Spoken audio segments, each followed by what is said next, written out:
Hi, everybody. Welcome to FNS Wrestling Podcast, episode 280. Jack and I are back in separate locations to talk about another week of professional wrestling. AEW Dynamite. Well, we'll talk about Full Gear probably first, right? Indeed. Full Gear, Dynamite, NXT, bit of Raw, maybe? Are we doing any discussion of War Games predictions today? There's only four matches. I forgot, and the amount I care is so unbelievably zero that there's a chance that I choose not to. Mine's like regular zero-ish, and yours is like absolute zero. It's like differences. It's the biggest War Games they've probably done in terms of like the star power and the people involved, but it's like I don't think I've ever cared less about War Games in my entire life. I'm hearing, and from what I'm seeing, the build's kind of generic. It is, because like half of the teams are like the same, like just remixed stuff from last year, and then also like one of the big things that makes the War Games big is that's Brock Lesnar, so I'm not really interested in that. Agreed. So I was texting you today that we got Snowmageddon. We went from I did see that no snow to I would say 3 feet overnight and then another 2 foot.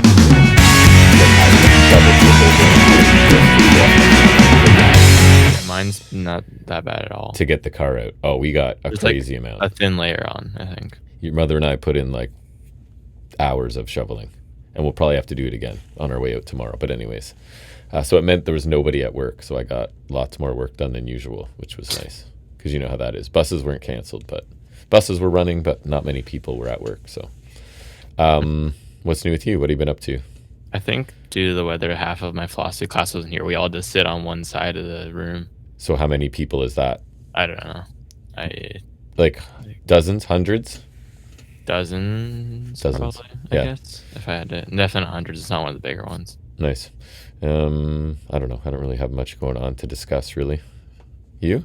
We just we were just talking last night, so this is hard because we were just on a call for 2 hours last night finishing Dynamite, right? So indeed. All right, so I said we just roll right into it then. We'll talk about some of the week's wrestling news and rumors.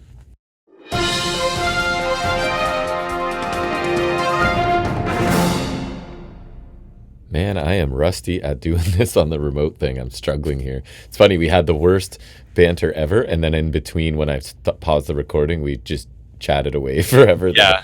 Quite a lot of time elapsed that no one will know about. That's probably not stuff you want to broadcast anyways. Yeah, that was what I was thinking. Is like, if it was banter worthy, then I probably would have. Mm-hmm. But you being an intensely private person, that is not something. You made me this way. I did make you that way.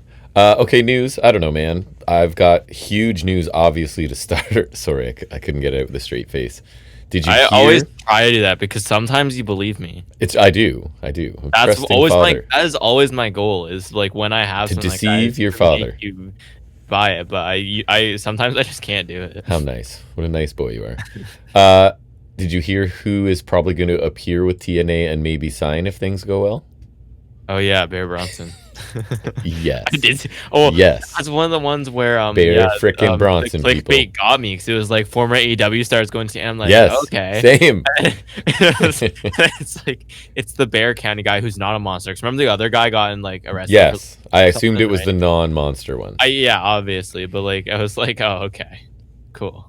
What a signing! What a coup! But so there's just no limit on what we can say star and headline because you said former AEW star. So, so TNA's like second biggest. They're the second biggest. If you're willing to call half of one of the most inconsequential tag teams a star, right? Like in your headline. Yeah, like at what point? Where does it end? Are we? That's the bottom. That's what I'm suggesting. Are we calling like the frat house AEW stars then? Correct. Former AEW, right? Yes. Yes. I don't who else? Like, where's the end then? I don't. So can't even think of people so inconsequential. Are we calling Lee Johnson a star then? That's pretty much where we are. He'd be in NXT soon, probably. Bear Bronson in NXT. Yeah, that'd be great for future North American champion right there. Sorry, you go ahead. I enjoyed that one, and that was a slow week again. So nice. Yeah, the main thing I had was talking about the C2 lineup because they did like the reveal special. I think it was on Monday again, which I was watching live. I was pretty pumped. I was texting you as I was watching it because I had no clue. Yeah, so I was watching that. It was fun. They just usually do like a live stream on Instagram of like I think it's like just a pre-played video though. Yeah. So yeah, for Gold League we had Okada, Fletcher, Darby, Pac, and then both members of Jetsby, which I was surprised by. And then That's Blue League pretty was strong. Takeshita, Cassidy, Mox, Claudio, Dorada, and then Roddy. Roddy is apparently an alternate for Kyle O'Reilly because he's Right. I guess either I'm assuming it's kayfabe injury. He's selling like the stuff from Full Gear, or it's real, or it's a mix of both. I'm not sure. But overall, I was like pretty pleased with the lineup. I kind of was like crapping my pants at the Gold League just because there's so many matches in there. Like Pac Okada, they had that match at Dynasty last year we really liked, so you get a rematch there, which I think is happening next week. I really like that one, if I remember correctly. Yes, you did. That was a great opener. Pac Darby have a rematch, which we just saw, which was also really great. We'll get there. Jet Speed are going to face each other, which will be super interesting. Yep. Pac Fletcher, I don't think we've ever seen that. And then Fletcher Okada, which they burned the first week, which was insane. Opening match, literally the show. first match of the tournament as well. Yep. Fletcher versus either member of Jet Speed. Like, there's so many matches in that block that I think are great. And then I was really surprised to see some people like for both members of Jet Speed. I was a little surprised, but I think that's interesting. And we'll talk about Kevin Knight's match later mainly. I was really surprised to see Moxley though. Right. I thought that was a really interesting choice. Not a choice I dislike though. I do kind of like it because with his recent like big match losing streak, it's really interesting to put him in a tournament where now he's going to be wrestling constantly, right? And it keeps the Death Rider story. It does front and center. They can especially keep with him and Claudio being in the same block, right? Which we'll see next week. And it's also like because we'll see in the promo on Dynamite, but it's like he's always like, "Oh, you got to keep moving to the next battle," right? So that's kind of what he's going to be doing in the tournament. So it'll be interesting to see how he takes it, like when he loses, right? Forces him and Claudio face off, which will be interesting. Yeah, that's next week, right? And I was surprised to see Dorada in there, but someone's got to lose. He'll be the fall guy like Commander was last year. Yeah. Personally, even though I love Dorada, I would have preferred to see someone on the roster just because it's an AEW tournament. Dorada's not signed yet. So that's my only beef with that, but he's super fun to watch, so I'm not going to complain too much. And I don't think anyone at his level, if they're like, we're putting you in the C2, but you're going to lose a lot, they're like, cool. No, I wouldn't turn it down for sure. Yeah. And I was surprised to see Darby back, but I'm pretty happy to see him because he killed it last year. And then him and Cassidy being on the show on a regular basis is always great. Darby and his, say it with me, already tender face. Oh yes, his already tender face. That was great. That killed me. That was so good. And then I think the finals are pretty clear. Like this is probably the most predictable C2. I think it's gonna be Takeshita and Okada, right? I think so. And as for the semis, I think so. I believe we're doing the cross league thing again, where you like gold winner would face the blue runner up, right? I prefer that. Yes, I do like it because it gives you a different match instead of another rematch, right? So I do like that. I liked it when we did it last year. So assuming we do that, I think you'd get then Takeshita Fletcher, right? Yep. And then Okada Cassidy. I saw a theory that like Fletcher loses to Takeshita and then he like turns on Takeshita, right? So that that'll help that story. And then I think Okada Cassidy would be great. And then if by chance we're keeping it within the leagues, I think you'd see Takeshita Cassidy and Okada Fletcher, obviously, right? Yes. So many good matchups. I agree. Like, there's so many matches here. I wanted like to compare to what I put out. I think I was decently on the mark. I felt like you got a lot of your wish list or your prediction list. Ignoring what league they're in, because that's arbitrary. Yeah, you can't control that. Takeshita I got, Fletcher I got, Pac I got, Okada I got, Cassidy, and Roddy. So I got half the field, which isn't terrible, honestly. And Roddy's a bit surprising. And obviously, and Roddy wasn't even replacement. Supposed to be. I guess Roddy in kayfabe wasn't supposed to be in it, at least. Again, real life, I'm not sure what the shoot scenario is there, but no, we'll see about that. And then so the belt situation. I was gonna follow up and lead you into this. Get ready. I have time to sit back and drink some coffee. Yeah, right. So you've tried to explain it to me twice. And I looked it up while we were watching Dynamite, and I'm still not sure. I kind of had an understanding of it based on what I'd seen like in the circles, right? But then the way Excalibur was explaining when Okada was making his entrance, I was like, wait, was I wrong? But then we looked it up and we're like, no, I was right. Yes. But I still don't get it. So I know. The first thing that tipped me off was that Shivani kept referring to the Continental title and Okada as the Continental Champion during the announcement special. And I was like, that shouldn't be the case if it's the unified title. I was like, that's not right. And so from my understanding, this is what we're dealing with. The Continental title is at stake, but Okada surrendered it like last year. So like the belt's on the table, right? Like he's not holding it, which he did last year. I follow so far. Because you remember that last year he did that. I remember you didn't like that. Step one, I'm along the ride. So Continental title, yes, and he surrendered it because not on the line, I guess, in the tournament stage, but like it'll be online in the semis and finals once we know who's like actually competing, right? He still has the international title, obviously, different belt, makes sense. So therefore, he's still a unified champion because he hasn't lost either. But if he doesn't win the tournament, then he loses the continental title and is only international champion. Okay, so our problem is calling it unified. Exactly, yes. So my thing was like, because if they're unified, you lose one, you lose both, because they're unified. They're unified, they're one. It's not even a matter of losing, they're one. Yes. Like, that's what that new belt is that they introduced. Like that's the belt. So the problem is they used that wording and it's not correct. Yeah, like yes. It's like I get it now. WWE unified the tag titles with the Usos, but then it was like, remember they split them in that ladder match? And it was like, okay, you can't ununify belts. You can create new ones. Yes. You can't ununify belts, though. That's not how that works. Can I de-unify them? Unify. You can't split belts. That's not how that works. Like, at this point, we're just saying Okada's like a double champion like Samoa Joe. Like, Joe hasn't unified his belts because one's a trios belt. But, like, you know what I mean? Like, it's... And another thing I don't like about this, too, is, like, I was hoping this would be for the unified title because unified title is a bigger title. Like, it makes the stakes less big, and then why do we unify the titles? And then it bothers me now because now...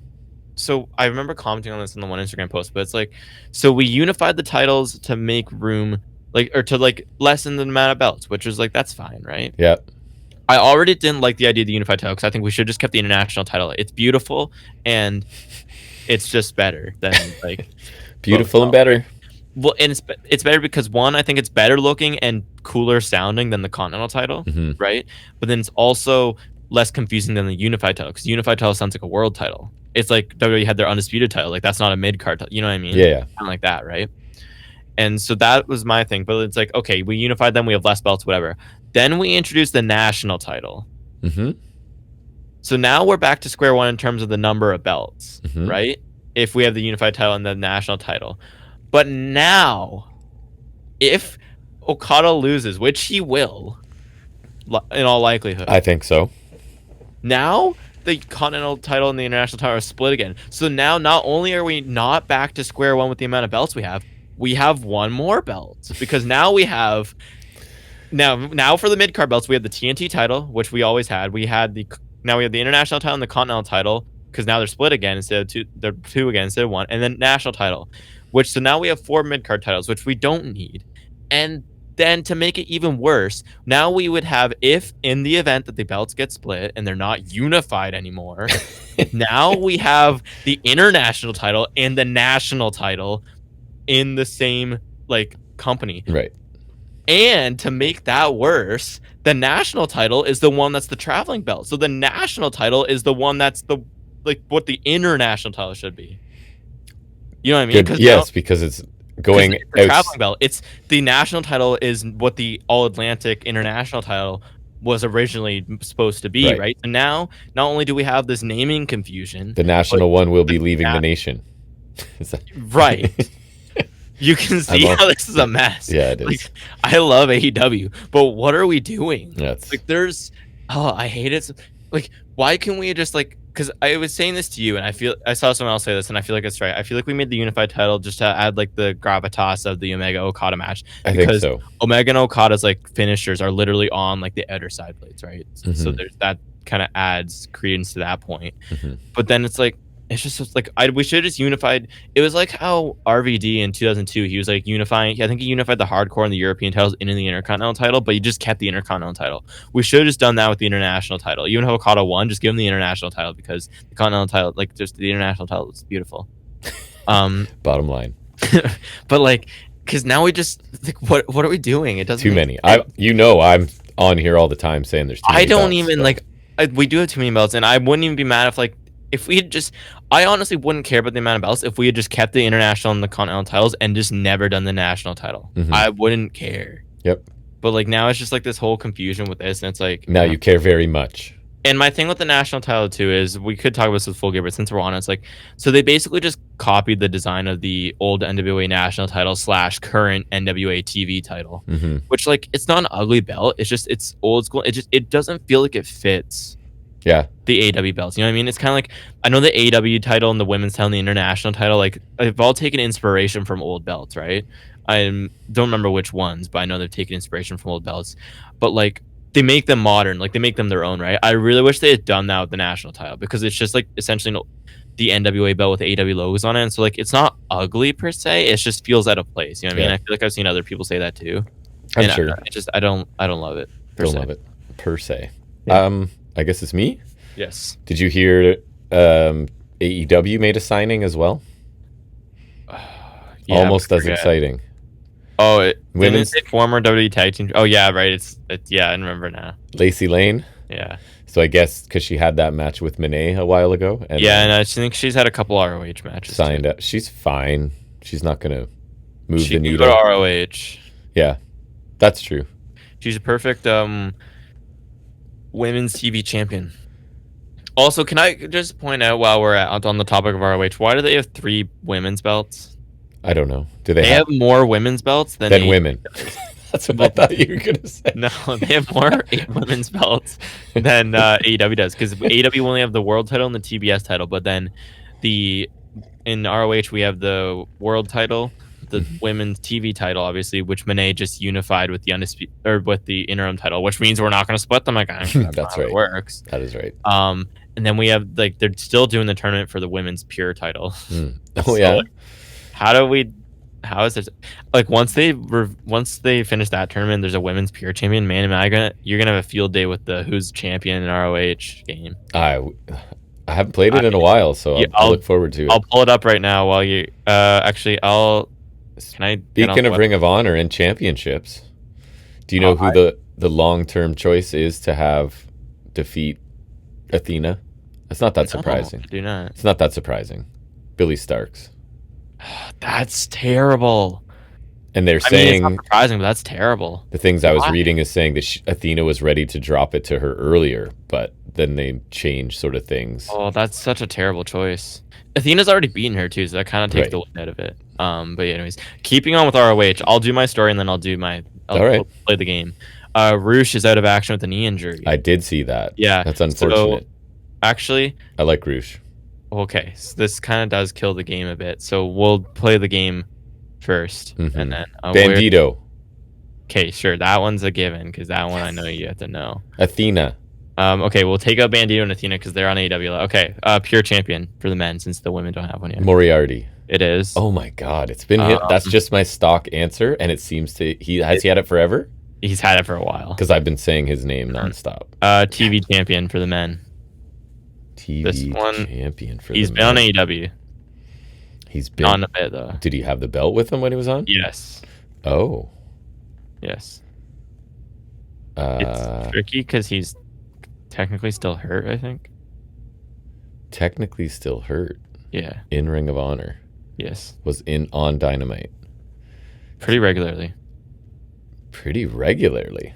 Yeah. Just not super recently. I have no clue. Do you want to wager any guess? Jay Lethal. Nick Wayne. Oh, right. Yeah, okay. I should have known that. Tag champions. It's not the Outrunners. It is not. It's not Goa. It is not. Goa would actually be like, I would think that'd be good for The them. Kingdom are gone because something went right in this world. They're floating around. Are they? In ROH, yeah. Like I've seen that they're still Who there. are the tag champs? Mm-hmm. Is it someone that's been on Dynamite at all? Not really. No. Maybe like a little bit. I think they've been on Collision a bit actually. It's not Outrunners. I don't know. I can't think of a tag team that's on there. LFI. It's Guevara and Roosh, which is why I Oh. stopped my story because it's Roosh. Oh, Yeah. no clue. Okay, And and I then, like them. That's terrible. Yeah. 6-man tag champs. 6-man.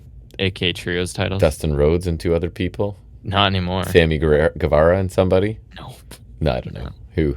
Shane Taylor Promotions. Oh, STP. Yes. Good old Shane Taylor. then So women's who's his It's guys? him in the infantry. Oh, Yeah. because I It's wasn't not sure with other Khan gone, right? I was like, who does Yeah. he have now? And then Did you know Bishop Women's- Khan's a real life prince? he is. Women's TV title. This one should be easy. What should be easy? Women's TV title. It should be easy. Anna Jay. No, she's Billy going to Starks. WWE, obviously. No. Athena. Does she have every title? Should be easy. Yeah. How? I don't even know if I knew the belt existed. Oh, Monet. Yes. Okay. I was like, I'm just like, only because she has every belt. That's yeah, all. and it was just on. I guess we didn't watch the Collision Hour, but like it was still on Dynamite. Anyways, I got back there. to the real related stuff. Roosh is out with a knee injury. He can't seem to catch a break. Apparently, he was supposed to challenge Bandito for the world title at Final Battle. So this Oh, sucks that for would him. be awesome. He is still tag champs with Guevara. Yeah. But Tony Khan says he's going to make a decision on the titles soon. And so Bandito's new match, I was telling you, is Survival of the Fittest. So like 6-way elimination. It's Bandito, Guevara, Commander, Hechicero, Blake Christian, Beast Mordos, which sounds awesome. So I might have to watch that. That does sound pretty awesome. Go Mordos. And I thought it was weird Guevara's being there, being tag champ. I guess he wouldn't have been defending the tag titles anyways. Yeah. If Roosh was going to be challenging, so it makes sense. But I for like the tag titles, I would just go Freebird. You have Guevara team with Drolistico or Mordos. I like that you want Christian to win that and be there. Yeah. I'm rooting for a Vanilla Baby. Yeah, there you go. That is a funny nickname. Yeah, I mean, he was pegged for a Bandito feud, so I think he could do it. I think he had a match with Bandito already. Main event, Mordos is back. I know. Amazing. I don't have any other news. I don't know if you do. The last one I have is that Tony Chimmel has gone from AEW, which makes sense because he really only announced the ROH matches, and with ROH being taped with the AEW stuff most of the time, why have a third ring announcer? Because Justin Roberts is usually on Dynamite, and then we have the girl on Collision. I forget what her name is because it's something like Me too. unique. So I actually don't even really know how to say it, and I feel like it's futile to try. Nice. Okay, so I guess the first thing we have to talk about is go back to last weekend and talk about pretty awesome pay-per-view, I think. So we'll do that now. It's AEW Full Gear.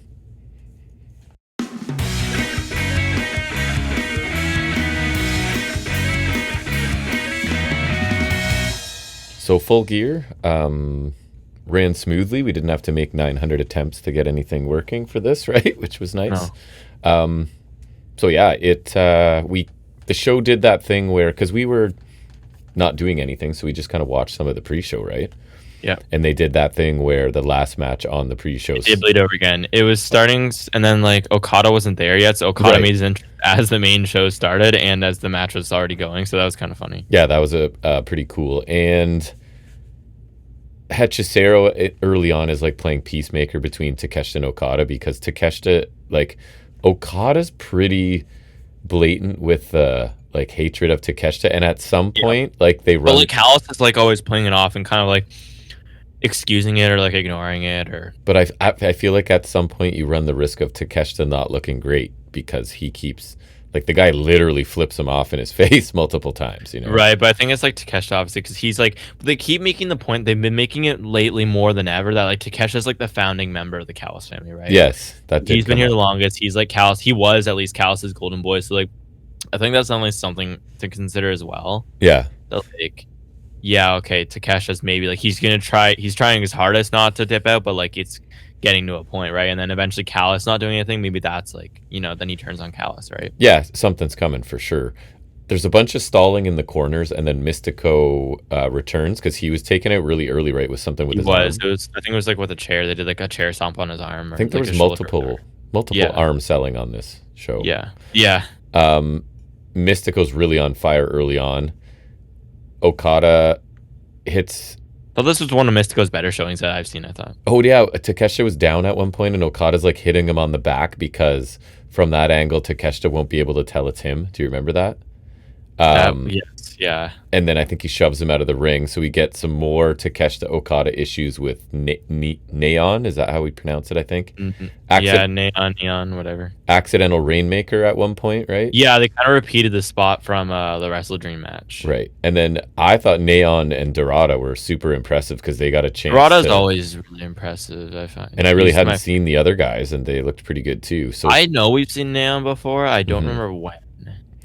So they end up taking out all the heels. We get a La Mystica to Hechicero, who taps out. Quick. Yeah. I thought something weird was going on right before Mystico came back, but once he did, I thought things kind of kicked into gear. I thought it was pretty entertaining. I don't think we needed to do the bleeding in thing again. It still doesn't bother me, and I guess it makes sense because you want to get the storyline on the main show. Yeah. And I would have just put this on the main show proper because I don't think it matters that much. It was a way to sneak a 10th match in because there was only like 2 or 3 minutes that wasn't on the main It card. was akin to last time. Yeah. Where it was like you're really not missing much. No. If you're getting the pay-per-view and you didn't watch the pre-show, right? Because we didn't watch the pre-show. But are there some people watching the pre-show last time, and it just gets cut off, right? As their I think so, but then again, that's like your incentive to. I guess that might be your last incentive to get the show, right? Yep. So yeah, I thought it was entertaining. The Okada Takeshita stuff again is pretty obvious. Yeah. Yeah. So I don't know. I don't mind this bleed into. I think they're just gonna do this now. Maybe it's something they're gonna do. I really don't care. I didn't give the rip match a rating. I guess we could because we did watch the whole thing this time. I don't know. Like a 3.5 probably. Yeah, it was pretty fun. Yep. Are we doing over under accurate on these? I don't think we.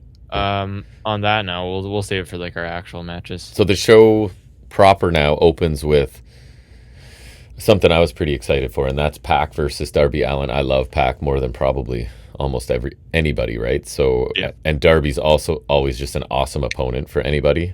So Allen's especially someone like Pac. And Allen's all taped up from the burns and whatnot, right? Yes. I think is the point. So it's holds and counters to start, and then quick back and forth. Pac. Did you say he has already tender body? He would, yes. And maybe his face got burned, and that's why it's a tender face. Pac vaults out of things, right? Like flipping out of things and matrixing out of a pinning attempt, and his matrix actually looked kind of decent. And then a stalling gorilla press slam to Darby from the apron, like straight to the floor. That was pretty nasty. That has to be worse than like going through a table or whatever. I would say so. I remember Gargano talking about like one of the worst bumps he took was like taking a floor bump off like the apron of the announce table once. Yeah, it made a very satisfying splat. I will say that. Yeah, and Darby. He would just take that. It was pretty nasty. So Darby barely beats the 10 count. Pac rips off his bandages and starts targeting the burns. He was like rubbing his arm back and forth. Or like even doing a back rake, which in this case I think is like it's actually like a decently effective tactic. Yeah. Usually back rake's kind of lame. Crazy looking like decapitator in the middle rope by Pac. Remember that? Yeah. That looked pretty good. That was pretty nuts looking. Darby is Irish whipped hard right through the ropes and just like he like reckless between the top and middle turnbuckles and hit the ring post. Like it was really impressive and also crazy looking. I think that prompted "You can't kill him" chants. I thought was a great chant. I have the ring skirt is finally the equalizer, so he must have done something with trapping. Pac was coming out of the ring and like he like trapped Pac underneath and started attacking him. That kind of tactic. Right. Missile drop kick by Darby from the top to Pac in a chair sitting on the floor. That's pretty typical now. There's a crazy belly to belly overhead to Allen into the corner, but he comes back with a clothesline. But we saw that in it was a speedball match too. Yeah, because that was Pac as well. Yeah. A springboard coffin drop countered into a suplex, followed up with a devastating running clothesline. The one where he goes back and forth, he pinballs and is going like 1,000,000 miles an hour. Brutalizer, but a rope break. Black Arrow is missed, but Jack, you're relieved to be like he can still do it, right? So, that was my thing. It's like I do really enjoy this new like bruiser Pac. I do too. I think he's taking inspiration from like at least the look. I know it was inspiration from like Dynamite Kid, but I will always miss old Pac because old Pac was still a bruiser. Yes. But like he was also still doing crazy flippy stuff, right? He can, so, like Pac, he looks like an absolute freak of nature, but I do miss like wet long hair, always in trunks, kick pads, flippy doodad Pac. You know, I'm enjoying. I do love this Pac, but I'll always prefer old Pac because old Pac was perfect. But I was just happy to see that he could still do it because no one does the Black Arrow like he does, and I don't even know if anyone has ever actually done it. I think maybe Ospreay maybe used to do it, but like no one does it like Pac because he looks like it's like Fraser's Phoenix Splash. It still looks effective even though it's like this cool athletic thing. Everything Pac does has a little, even like, commentaries say it has a little extra intensity. That was my favorite thing about the Black Arrow is that like it lands I don't heavy. Know how he does that, but he lands heavy every time. Like it looks like he's coming down like a ton of bricks, you know. But he's like doing this crazy corkscrew shooting star press basically, right? So I was definitely relieved to see like he still at least got it in his repertoire, even though we don't see it actually connect here and we don't see it on Collision. No, he missed it here. Scorpion Deathlock from So Pac calls in Yuta for backup at this point, and long story short, we end up with a bat shot to Darby's head while the ref's dealing with Yuta and Pac, right? Or sorry, with Yuta, and Pac wins, which Wins. This was 18 minutes. I was We pretty surprised. both bet 7 on this, so we both dropped big. I did right not out the do gate. well, especially when you go back a week and there's the two of us going. The main event, Samoa Joe Hangman, my automatic God, 9. Okay, yeah, so we both dropped big points, but then you huge. dropped 8 on Moxley. And I was talking about how good we are. You didn't at, bet on O'Reilly. Last week I was talking about how good we are at this too, and then we probably had our worst pay-per-view. You definitely did, because you dropped all 3 of those are big, and Yeah. then and also, I mean, we didn't pick the trios match, and you bet like 6, I bet 5, so Yeah. we actually did pretty terrible. Terrible this one. Yeah.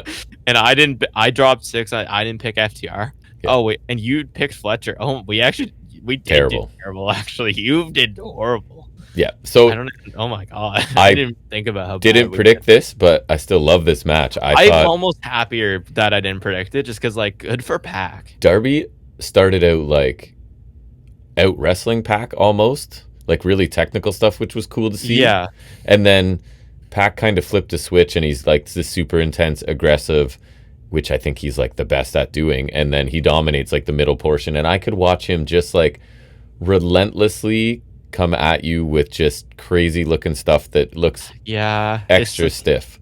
he's just like he's like kind of. It's something He's like I this think calculating and relentless right now. Yeah. Is kind of what where it he's is, at. and I like it. And then his offense. I think it's something we should say about Fletcher too. Like he just does things Yes, better. harder and better. Better than other Like, people do things. I'll talk about it in the match again, but Fletcher, like every time he does a Michinoku driver, it's not that I know he does it so great, but I'm like, oh, it's so great every time. Like, how do you do it so much better than everybody else? Or like when Jay White does that Uranagi and Yeah. he just looks like he's putting some stink on it. You Yeah. know what I mean? The spinning Pac- solo, you mean? Oh, that name is great. And then what was Zarya's? It's like the Destruction Zone or something. Something like that. And then, Operation Operation Dragon. Dragon. Operation Beast mode. Zarya. Beast mode, Operation Zarya. Yeah, but like Pac just looks like he's putting some stink on everything, right? He does. And then Darby's like the perfect opponent. We say it all the time for this. Yeah, that's why like him being in the C2 is gonna be great. Like Fletcher, have we seen? I don't think we've seen Fletcher Darby yet. I didn't even think of that. Yeah, that's Fletcher true. Darby, that's gonna be awesome. That's gonna be crazy. So I love this match. I thought it was a great opener. I applauded the moment Pac got we the were win. we were both super. So I was excited. not I did expecting expect it. that. Over under accurate. We know neither of us picked it. Yeah, we're both sitting 0 at points. fat 0 right now. Yeah.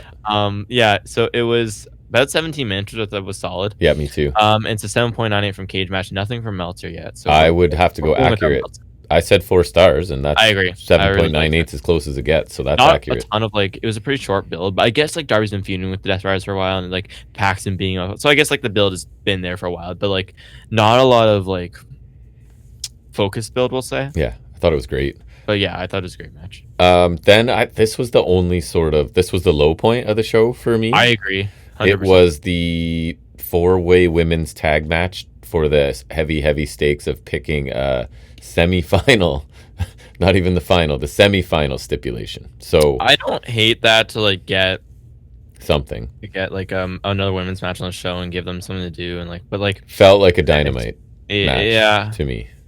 Yeah. So it's going to suffer because of that, I think. It was Storm and Shirakawa. I forget all their fancy names. Timeless Love Bombs, and then it's Thank Babes you. of Wrath, which is Harley and Willow. Thank you. Shafir and Bane have nothing, and then Sisters of Sin are the ones that suck. And I went out on a limb and picked Bane and Shafir for this, correct? To be fair, I also whiffed this one. Okay, so we're really good at this. Remember, I Yeah. talked about we're good at this last week. This is your fault. The first time I've ever claimed we know anything about anything, and then yeah, and that's like what you get. at least to my memory, and like it's not like I tend to remember like how well we do on the picks, except for like the one time. Smash them usually. And we do, but like the only time I remember, like I don't tend to remember though which ones we like how often we do really well, Yeah. because sometimes it's mixed, sometimes we do really well, but like this is probably the worst we've done in a long time. I feel The worst collectively. collectively, absolutely. for I sure. think this is the worst one I can remember. Yeah. This one, you really shit the bed on this one. I did. I feel like I don't have many right, to be honest. I genuinely don't remember many times of either of us doing this bad, though.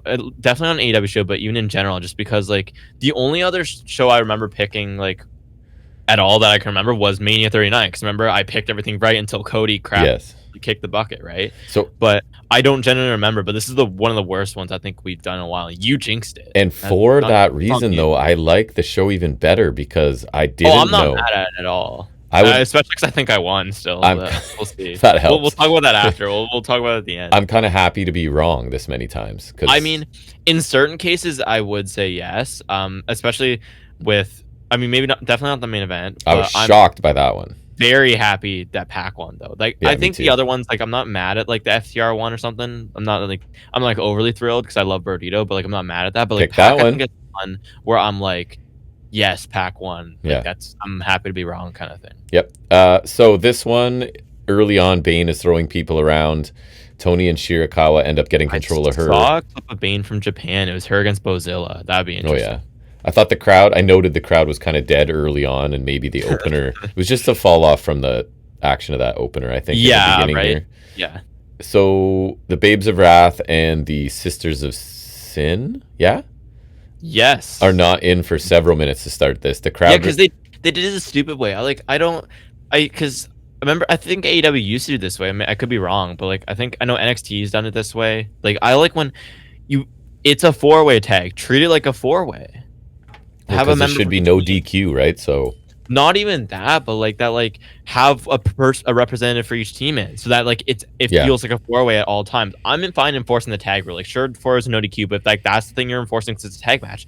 That's fine, but like treat it like a 4-way at all times, right? Because now it's basically a 1-on-1 match with people like coming in a lot, mhm. and also then it's like I do think it's interesting, like you do the hot tag spot, but they tag out to someone's not on their team. But like I think that's also kind of goofy because it's like it's just like when you could do it and you only have to tag to your partner. 'Cause now you have to factor in tagging to other teams, and it's just like I don't know. If it's a little clunkier because like there's so many times where like people then maybe like you should be interrupting spots more. You know what I mean? I would think so. So I just feel like this format is just not as intuitive. Didn't love this for whatever reason. Maybe that was part of it.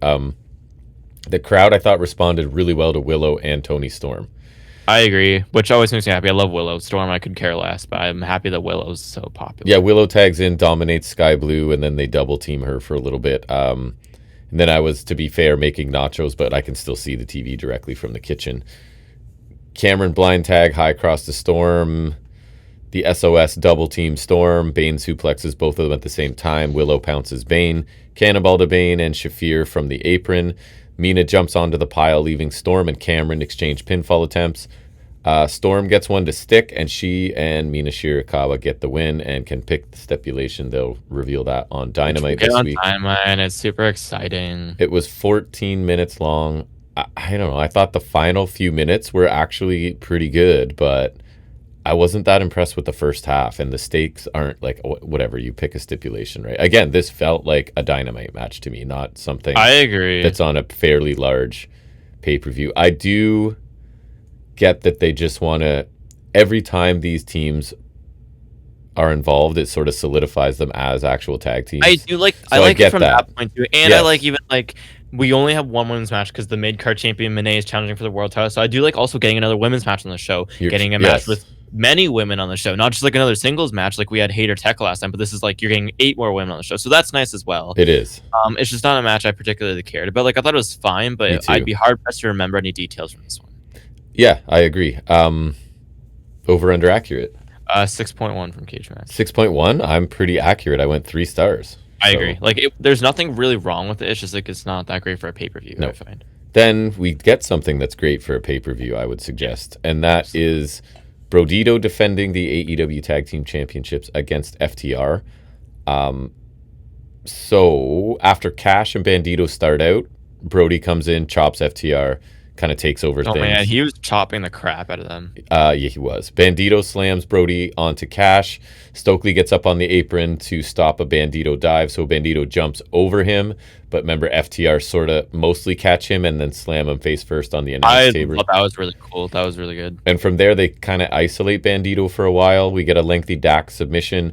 Bandito kind of fights his way out, but the referee doesn't. It's the classic, like, ref doesn't see the tag. FTR stay in control. I do enjoy that. I do, especially with FTR. Like, all that stuff is exactly... FTR worked all that old school stuff should be in their matches. And that's why they have to be heels. You know what was a great finish that I saw like a while ago? It was from 2016. It was the match where the bar ended New Day's like year-long title run, right? Yeah. And it was like, so it was, I think, Cesaro, he's the one tagging out, right? What it was, yeah, it was, sorry, Sheamus pretends to tag out, and so Cesaro comes in like he got tagged in, but they never actually tagged. And so Kofi hits him with Trouble in Paradise, then Sheamus runs in, rolls him up because like they thought Cesaro was legal, so it's like a fake out thing. Nice. It's not exactly the same thing, but like, just sorry, that made me think of it. I was like, I forgot that. I was like, that's such a genius finish, which I don't think I've ever seen like replicated. No. I was like, that's one of my favorite finishes. It was that, or like, I remember that one tag match from Hell in a Cell 2018. It's like, you know when Rollins does his Superplex Falcon Arrow? Yeah. So it's like Rollins and Ambrose against Ziggler and McIntyre. Remember when Ziggler and McIntyre were tag champs? No, not until you said that. Basically. Really? Yeah, that's funny. And then like it was like, so he's doing the superplex. He lifts Ziggler up for the Falcon Arrow. He gets Claymored mid move, and then Ziggler lands on.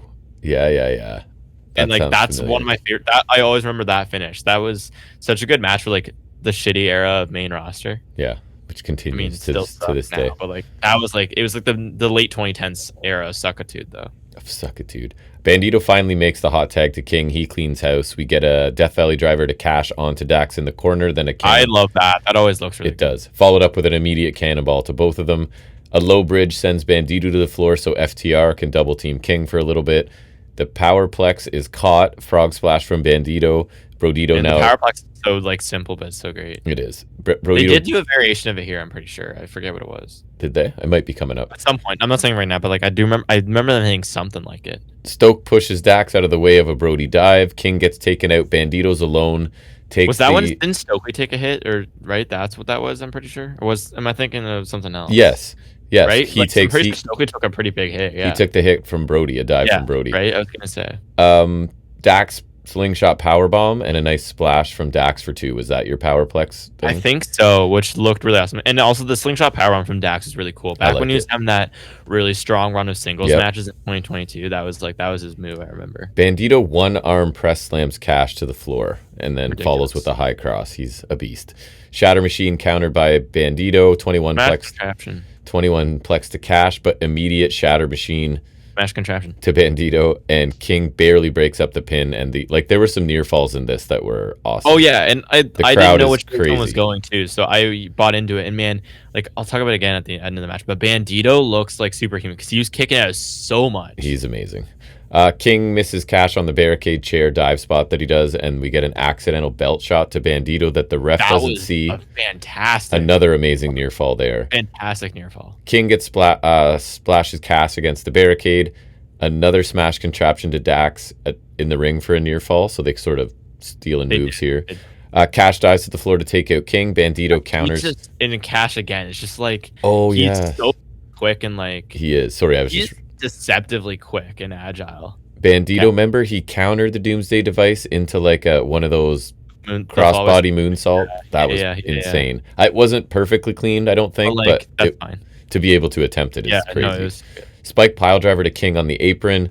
Bandito caught and hit with tandem slam and Spike piledriver for a near fall. And again, that should have been it. Yes. Bandito is now defiant. And then it's one more smash contraption from FTR, and it's over. So Bandito did look badass. Yeah. They're defiant right to the end. It was so good that he kept kicking out to the point where I'm like, oh, okay, they're winning. Right. Like, genuinely, I thought, because, like, could have gone either way. And, like, so Bandito got a couple near falls. FTR got a lot of near falls because, like, Bandito's kicking a spike power driver, smash contraption, powerplex thing, whatever. Like, he's kicking of everything, right? Which some people will complain about, no doubt. I love it. I thought it was fantastic. The crowd loved it. Like, it's drama. He kicked out of like both of their finishers, if you want to call it spike power driver. He kicked out of everything, like, and literally, like I said, to the point where like he's kicking out everything. So I'm like, oh, okay, he's firing up, babyface comeback, but then he got put down with one more finisher, obviously, which makes him look like he's they literally made the point too, like in the promos, like never stop fighting. That was their thing at Wrestle Dream in that match, never stop fighting, even though he had the shoulder injury, right? So like they've set it up that like even though he went down, Bandito wasn't going to quit, right? So I like that, like they kind of set up that fighting mentality, but then like. Yeah, the near falls were really close and really convincing. And to the point where I'm like, it convinced me that, oh, okay, they're going to retain, they're going to overcome it. And then, no, they got put down. But, like, I love that. Like, that caught me off guard in a really great way, I thought. How long was this? I didn't write it down. This one was only 20 minutes, which it felt, I would have liked it to be longer. Actually, I thought it longer. built like good matches do, and then by the end it was just If this was another 10 minutes, I think that would have been perfection. But FTR are masters of this type of match, right? They And are. then Brodito are great opponents for the them. thing with FTR is they were a really good babyface tag team, which I never would have expected if you showed me. If like you asked me in 2016, hey, they're gonna be top babyface, I'm like, Right. okay, sure. But them as heels is like that's their calling. It is. They are old school heel tag team. I love this match. I'm not gonna lie. This is a tag match of the year contender for me. I would say so. I don't think at the end of the day, I think I'm either going with the all-in match with the Bucks and Swerve and Ospreay, or I'm going Brodito against Takeshita Okada. Yeah. But this was still like, if we had to pick the best tag match of the year in no particular order, it's Swerve, Ospreay, Bucks. It's Bucks, Jurassic Express for me. Brodito, Okada, Takeshita, and then this one. Like those are your four, right? If you want to, like, we'll say Mount Rushmore for the tag matches this year. Those are the four. Yep. Right? Like, this is just another example too. I think like the AEW's brought back the tag division. Like the tag division is doing well again. It is. I feel like. It is. This was fantastic. It was fantastically built too. Like FTR's heel work leading up to this was fantastic, which I think honestly helps the match as well, right? And I think Brodito been built as such great, like sympathetic, and like popular baby faces, right? So like you had such a great dynamic with the crowd and like the characters, right? That's another thing FTR excels at, right? Is getting you there with them. And the action was great. And then, like I said, the near falls were superb because realistically, Brodito could have won this, I think, right? Like, I think it's reasonable to say that it could have gone either way. And then, like I said, the near falls, like, it was so effective, like making me think it's over here, it's over here. Then I'm like, okay, no. Then now I think it's going the other way. And then they pull the rug out from under me again, and the finish is there, right? So, like, I thought that was really well done. And it was just like a masterclass at tag wrestling, which FTR always delivers, and obviously. Something else I'll give them credit for too, and I don't know if it's true or not, but I just have a feeling. I feel like Brodito were not necessarily supposed to be a thing, or certainly not to the degree they were, but they actually listened to fans because there's undeniable something with those two. Yeah, and I think they embraced it. They're staying as a team too, so it's not like Brodito's done after this, which is great because I want to keep Brodito around as long as possible. Absolutely. Over under accurate. So I picked FTR. I don't know how many points I got. I think it'll be easier to tally them up at the end, but you got 3 from this, and I dropped 6. Nice.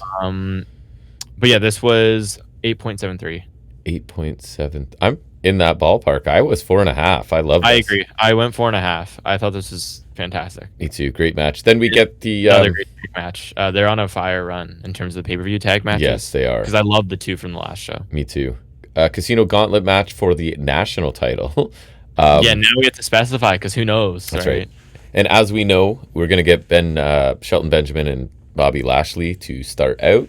We know Ricochet's in here at some point, and then we don't know anyone else, obviously. How do you feel about them admitting like the intervals between entrants will be up just random? Not random, but like. So I got no problem with me either. And it's better than like. I don't care because then it alleviates the pressure of like, because we've literally like timed it. We've timed the Rumble before, and we know they're telling us it's the same, and like it's almost insulting, right? Yeah. So that's what I'm saying. Like, yeah, it's kind of, you can argue it's kind of behind the curtain, but it's in a way where it's like it's reasonable in kayfabe to just be like Tony Khan wants to like make. Let's say Tony Khan's back there, he wants to make it exciting, so it's like okay, he's like you could say that he's literally in gorilla waiting and going, you go now, right? Yeah. Fine. We have the next guy in line. It's like.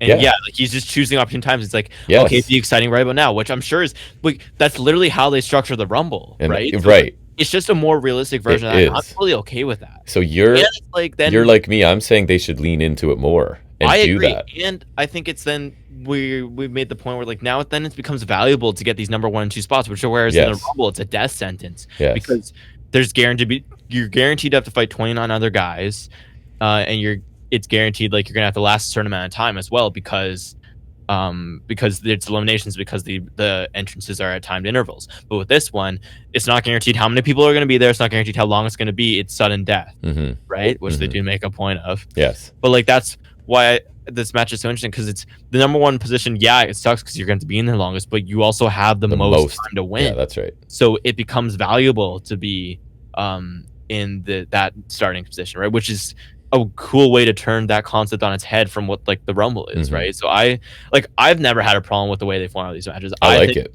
they make for great fun on television, and I think the longer ones that we tend to get on pay-per-view, like we got it All In this year and last year, I think are super. Like I love this match format. I think it's really fun. Me too. The sudden death thing is a bit of a meme, but it's not as bad as saying, "Hey, War Games doesn't start until everyone's in." You know what I mean? Like Yes. the sudden death thing, it's like it's true. It's just they say it a lot. So it's a really quick interval. The next person is Ricochet. He's on Which the mic. I thought was kind of a cool choice because it was like obviously everyone's excited to see the Hurt Syndicate guys face off, but then we don't really get that. They're kind of teasing that, which I don't hate because I don't really need to see them wrestle, but like I also don't mind saving it for like a more opportune time, or like we're gonna save that until like if they split, right? Yeah. Like I don't mind them saving it here. And Ricochet, being the great weasel heel that he is trying to talk them into like. Remember it started it weird because he's like, nobody came here to see this wrestling, and I'm like, what is that something you should say in the middle of the? But then he's like, they want to see you two like kill each other, you know. So trying to get them to ignore him for a little while. Yeah, I did like that, which I thought was funny. And so what do I have here? Sorry. Complains, yes. Right. Gates of Agony attack the Syndicate from behind, right? Ricochet hits MVP repeatedly with the microphone in the head, right? He's beating him with the mic. I love that because like you can hear the thud every time. I always enjoy that. It's probably an SM58 if you'd like to know what kind of mic it is, because they're basically indestructible. Okay. Right. Gates of Agony destroy Hurt Syndicate on the floor, and when I say destroy, I mean that these guys were out of the match for like 20 minutes. They were. It's so funny. You were like, where'd they go? And I'm like, I saw Claudio throw Lashley in the barricade. So I'm like, you're like, Lashley disappeared from beside the stairs. I'm like, no, Claudio threw him in the barricade. He's over like near the announce table. But like, you thought he like disappeared. I thought it was so funny. Gone forever. So yeah, Claudio's next. Ricochet's nervous. He dives straight into an uppercut and then gets swung. Head scissors sends Claudio to the floor. Garcia's next. Hurt Syndicate are still down, so Ricochet is the only target left for them. Orange Cassidy's next. He's in no hurry to get down there, and he slaps Ricochet's head, right? I think pretty much right away, as Garcia suplexes him. Orange Cassidy counters Claudio's power repeatedly, dives onto Garcia. Yuta's next, and I thought even that was entertaining, right? Like, it's every time Ricochet's kind of hoping it's somebody, and it just keeps being more Death Riders, and because it's like all these guys in like not only they're in a group together, but then like this killer dominant group, and then two of the guys that they could have a problem with are dead on the floor so there's nobody else. I also thought it was funny because like then every entrant you hear the same starting sound. Yes, it's like wow, wow. Yes, it's like Garcia's theme. Yuta did get his theme this time. Claudio's theme. I think it's worth noting because we got Shafir's theme in the women's tag match. We heard every Death Riders theme song. We did. Because we have Moxley's match coming up as well. So it's 3-on-1 against Cassidy. Ricochet sort of joins Death Riders in a corner attack train as Knight is next, and he clobbers Yuta on the ramp. Knight catches Ricochet with a crazy drop kick. It's awesome. Roddy Strong is next, and he is on fire right here, but that's basically all he gets, right? Is like, that's fine. Roddy's so great, just like coming in, just being like a house on fire. It's kind of like he did in what was... Oh, it was in Blood and Guts. That's what I was thinking. So I thought he made the most of his time, which was brief. And then the next guy, do you remember who it was? Speaking of making the most of his time, because he didn't get a lot later. No. Mark Davis. Oh, yeah. He comes in and God, yes. He was on fire. Oh, Mark Davis, like, I was like, he was pile driving people left and right. He was Destination Hellhole to Ricochet, remember? Yeah, pretty much, right? Destination Hellhole to him.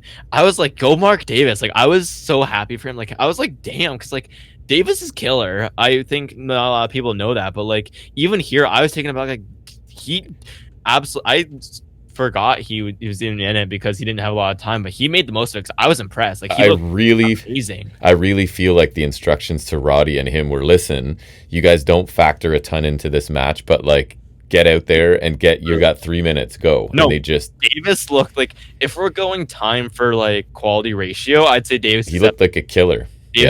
Davis is fantastic. I think like there was that 4-way earlier this year. Remember it was him, I think Ricochet, Bailey, and I think Cassidy. Remember it was for the international title shot. That's the one where Ricochet and Bailey tied, so they faced Omega in a triple threat. Remember? Remember Davis looked great in that too. That was a great 4-way, but remember Davis looked really good in that too. Yeah, he's a good hoss, man. Yes, he's the Genetti. Yeah, but he could be. He is awesome. Yep. I will not take any Mark Davis slander. He's fantastic. Speedball's next. He and Knight kind of work together to slow down Mark Davis, but both of them, they have that moment where they kind of both want to pin. Yeah. But like, I feel like it wasn't played off as stupid because it was the 4-way at All In, remember? Because it was Cole vacated the TNT title, so it was Fletcher, Garcia, and then Rhodes and Guevara. Remember Rhodes and Guevara, like, they're like surprised at each other going for the pinfalls, and like, yeah, you know, I feel like it was played off a little better here. Like, they're both kind of surprised, but like they realized, okay, we got to fight. Like, I feel like at All In, they're tiptoeing around it the whole time, where they didn't want Garcia and Guevara, or sorry, Guevara and Rhodes didn't want to fight, right? It's like, but Jet Speed, they're like, okay, we have, like, this has to happen. Yeah, so this makes sense. This is what's gonna happen. They gave it, like, they do like their handshake or whatever, and then they start fighting before they get taken out, right? But like they know they have to, so they're not like being stupid about it. You know what I mean? Like, I feel like we see that usually, and at least they were smart about it here. And their exchange is one of those, like, they know each other so well, so it's hard to hit. I thought was really cool. Yeah, of course. And I like that because now it kind of teases we're going to see them face in the C2, right? So now we kind of have that tease, which I thought was kind of cool. And then Garcia hits a low blow to Bailey and a cloverleaf, and then for some strange reason, Matt Menard is in. Well, obviously because he's dealing with Garcia, but like just the fact that like he's a guy that gets in this match is dumb. I don't hate it because I like it's pretty harmless. I don't, because it's the whole story of like what Garcia turned his back on him or whatever, and so I don't mind it. It's like it's pretty harmless here, and like again, I could see Tony Khan like, okay, you want to get your hands on Garcia because like I think the only time they faced off since Garcia turned was in a trios match, and Garcia beat the tar out of him. So like I could see Tony Khan like allowing that to happen. Like it's like Menard's never gonna win, so I thought it was fine. Like I didn't hate it. So he brawls with Garcia, chases him through the crowd, leaving Davis and Claudio alone, which is a little bit of like anticipation of that, right? A couple just big strong boys. But then the Hurt Syndicate are back. There's a shot where they sort of pop up in the ring, brawl with Davis and Claudio. Like they're alive. Hurt Syndicate kill everyone. Ricochet sneaks in but gets caught and launched back and forth. High knee and a spine buster to him. Yuta with the Psycho knee to someone, but Knight breaks it up because things were picking up here, and my notes were falling behind. UFO to Yuta. Ricochet steals the pinfall to win. The UFO looks so good too, and he becomes, as one of us predicted, that's me, the inaugural national champion. You did? Yeah. Are you sure? Yes. I thought this was one of the ones you didn't pick. No, I was banking on Jay White coming back, but I never picked him as my guess. So, you got the quantity guess because I don't remember. I think you took under. Oh, I do get a bonus point for that. Okay, I'll add plus bonus point. So really not my favorite of these matches, but I thought it was still really good. No, I like the one at All In way more. But I always have a good time with these. I thought Ricochet was the standout, and not just because he won. I just thought he was really entertaining, not just he was in just the wrestling. Like the thread connecting everything together. Yeah. Right? And I thought it was kind of interesting. Like, you had the Syndicate guys in there, you had Jet Speed in there, you had all the Death Riders in there. Other than the ones that are competing, obviously. And yeah, he was outnumbered, and he had to like sneak attack the people, and he was just the weasel heel. He used Goa to take out Syndicate early on. Yeah. Right? Like, he looks smart here, right? And so I thought like he was the thread that kept everything together. I thought Jet Speed looked good. Death Riders kind of held it together as well. We talked about Strong and Davis looked great. Davis made the most of their time, which was great. Cassie, that was quality. Like, I thought pretty much everyone played their role. Yeah, right? And I thought it was fun. I just thought these matches are like fun. They're a bit unpredictable. It didn't overstay its welcome, I didn't think either, to be honest. And I love Ricochet winning. 23 minutes, pretty much. So over under accurate for this one? This was 7.33. Again, I'm in line. I'm 3 3/4, so that's pretty dang close, right? So I've been in line with what is that cage match, right? That we go with. Yeah, we have no Meltzer right now. This one, the next match, not that I didn't think it was going to be good, but it still over delivered for me, and that was O'Reilly Moxley, no holds barred. I would say not only did I not think it wouldn't be good, but like I thought it would be good because we really like their TV matches. I just found myself really enjoying it. And something I don't normally notice. I think the result factors my enjoyment a lot. Yeah, I don't normally notice commentary, but Danielson did a really good job of like explaining what no holds barred really means. It's like the things like fish hooking. It's not no DQ because I think it's different. Well, it is no DQ, obviously, but like, is it? You know what I mean? Well, yeah, because like they use weapons. I guess so. You're right. So because and like a lot of the time it does get used pretty loosely like that. But I do like what you're pointing out. It's the eye gouging and the fish hooking and the joint manipulation and stuff like that. Small joint. Usually it gets played as the same as no DQ, but they played it differently here, which is why I liked it so much. I think because I was like, especially with the match later, because we'll see Fletcher and Briscoe next, and I was like, that's weird. You did the no DQ matches back to back, but they feel so different from each other because the next one's like a hardcore weapon fest. This one's like there is some weaponry in here, but like you said, it's a lot more like fish hooks and eye gouging, like these dirty tactics. But like they played a lot. They played to the name a lot more. Let's say. And Danielson points out that rightfully so that this is like death jitsu. This is Moxley's like perfect. I like that he points out the death jitsu thing a lot with Moxley because I remember Moxley wearing the death jitsu like shirt and hoodie a lot, and like I just thought it was like either like because I did find the brand, it was like either an outside thing or it's like it's just his slogan. But I like Danielson pointing out what death jitsu actually was. I like that. I thought it was like Danielson's really this is a great way to keep him around. As someone who likes a little bit of realism, right? Like he adds to that. Like he talks about it like it's a fight. A fight, right? Yeah. Always helps to have your former wrestler on commentary, for sure. So O'Reilly attacks immediately. We get some holds and counters to start. Moxley then is just boldly offering his chin, and O'Reilly's striking him and headbutting him. We get heavy kicks to Moxley in the corner. And then Mox resorts to fish hooking early on here. Shafir has a form for Mox. That must be a fork. Thank you. Wow, I'm like, what, paperwork? you got to fix that. You know, people are going to be looking at that. Your taxes are due soon, Moxley. Take a second. That's why that's why they're turning on Moxley. Like he's not feeling. He's distracted by all the paperwork. And like the he's not paying rent for the Death Riders dojo, right? Like stuff like that. He's just like he's dropping the ball, you know. O'Reilly gets forked. He's bleeding pretty early from his head. I winced a bit. Like he's clearly actually forking him. Like it's and this is where Danielson talks about this being the perfect match for Moxley, that it allows him to fully practice death jitsu. Mox dominates at a pretty slow pace for a while. Lots of biting woven into the offense here. More forking, but this time it's to O'Reilly's chest. I didn't notice it start bleeding or anything, so I don't know if it came off quite as well as the one to the head. But anyways, choke with O'Reilly's arms in the ropes. Then he counters and hits a dragon screw to finally slow down Mox.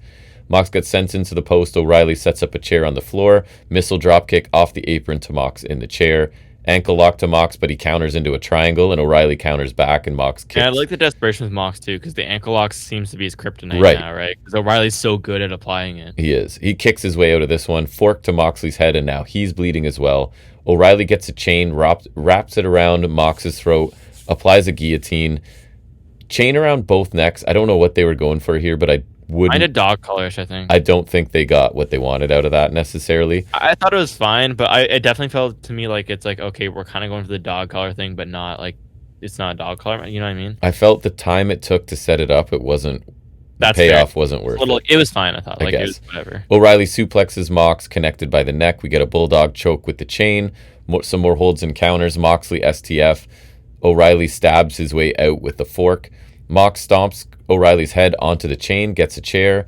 The chair on O'Reilly's arm, and he stomps it. Death Rider and Kimura, but O'Reilly grabs his own tights, right, to stop his arm from being... I thought that was really pretty cool. That was like, that's something that's so simple, but that's really smart. And then counters into an ankle lock, stomp to the ankle, chain around the ankle, back to the ankle lock. And man, we were surprised by this too. Moxley taps after 20 minutes. So happy. And for O'Reilly. And Moxley obviously attacks as the refs attend to O'Reilly afterwards. So that's the write-off of him, I guess, right? I thought this was awesome. Me too. And man, like, Moxley deserves all the credit in the world for making O'Reilly look great. Like, O'Reilly's a great wrestler, but like Moxley's absolutely using his star power and his abilities to make O'Reilly look as great as possible here, right? O'Reilly's constantly countering him. Yeah. Did they want to elevate O'Reilly, or did they come up with a way to do it? Or did they want to do this story and O'Reilly's the perfect guy to do it? I think it's the latter for sure. Too.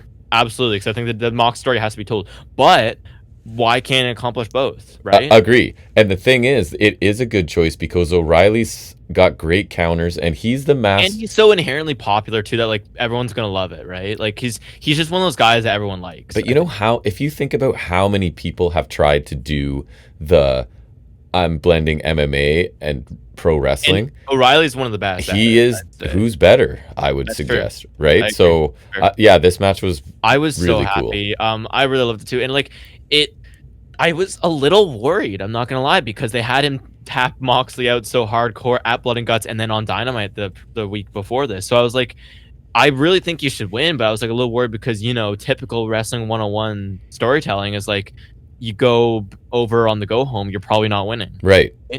So I was really happy to see this, and I thought this was great. It was appropriately brutal given the feud and like Very brutal nature. Yes. But like we were talking about in the beginning, they really played to the title of the match. It wasn't just no DQ. It was like a lot of the weapons came at the expense of holds, right? Like the fork got used in holds. Yes. The chain got used in holds, right? Like, so it really did come into play the name, like in a way that most no holds barred matches don't. Because, like I said, usually, especially in WWE, they're just played like a no DQ or like a street fight. They're indistinguishable. They're like Extreme Rules, no DQ, street fight. Yeah, they're all the same holds thing, barred, right?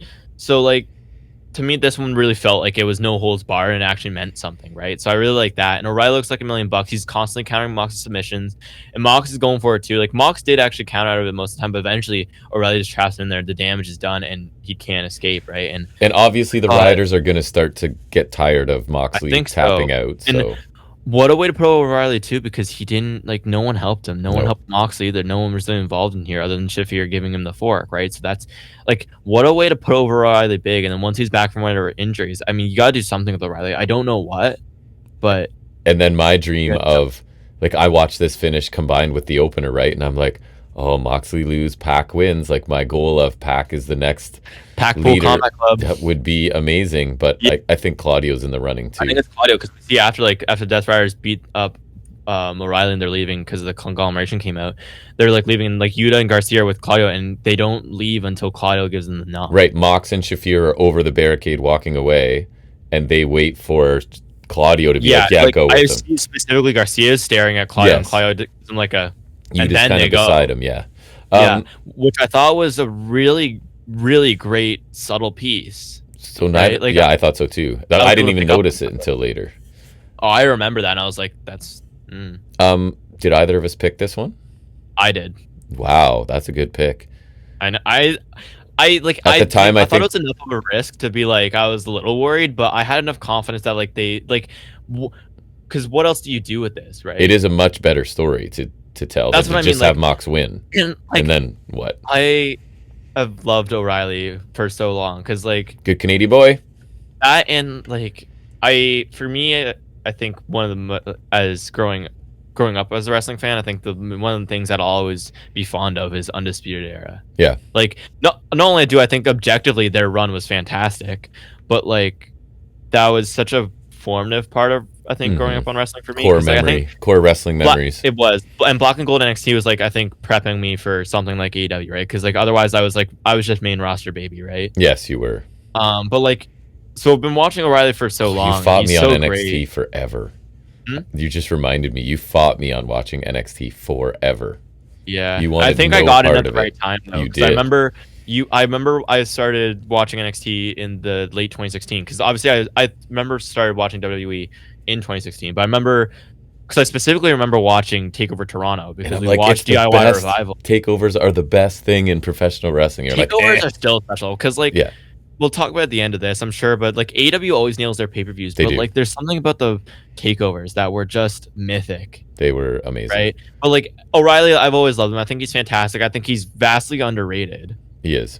Maybe for underrated of the year, perhaps, but like it's just so nice to see him get his own moment here, right? Because I remember they were pushing him solo in NXT, and they never really like fully went through with it. Because he fought Balor a couple times, and those matches were great. Yep. But then 2.0 came along, and he ended up in the woods. Right, so yes, he did, which was great, which was even better. Never forget. But like, so this was really great. Like, I thought the match was fantastic, and yeah, the story told here, I was like, you have to do it, right? Yep. And it just makes more sense. It's more entertaining on the end for the Death Riders, and also it does something so great for O'Reilly, and why wouldn't you do it? Like this, the blood and guts finish in this, I think are so like I'm so happy for him. It's so great. I think it's awesome. Over under accurate. This was an 8.3 from Cage Match. So I'm slightly under. I went 4 stars though. I'd go 4.25 at least. I think that's. I wouldn't fight you. I wouldn't fight you on 4.25 on the opener either. I would accept either one. I tend to be harsh, sure.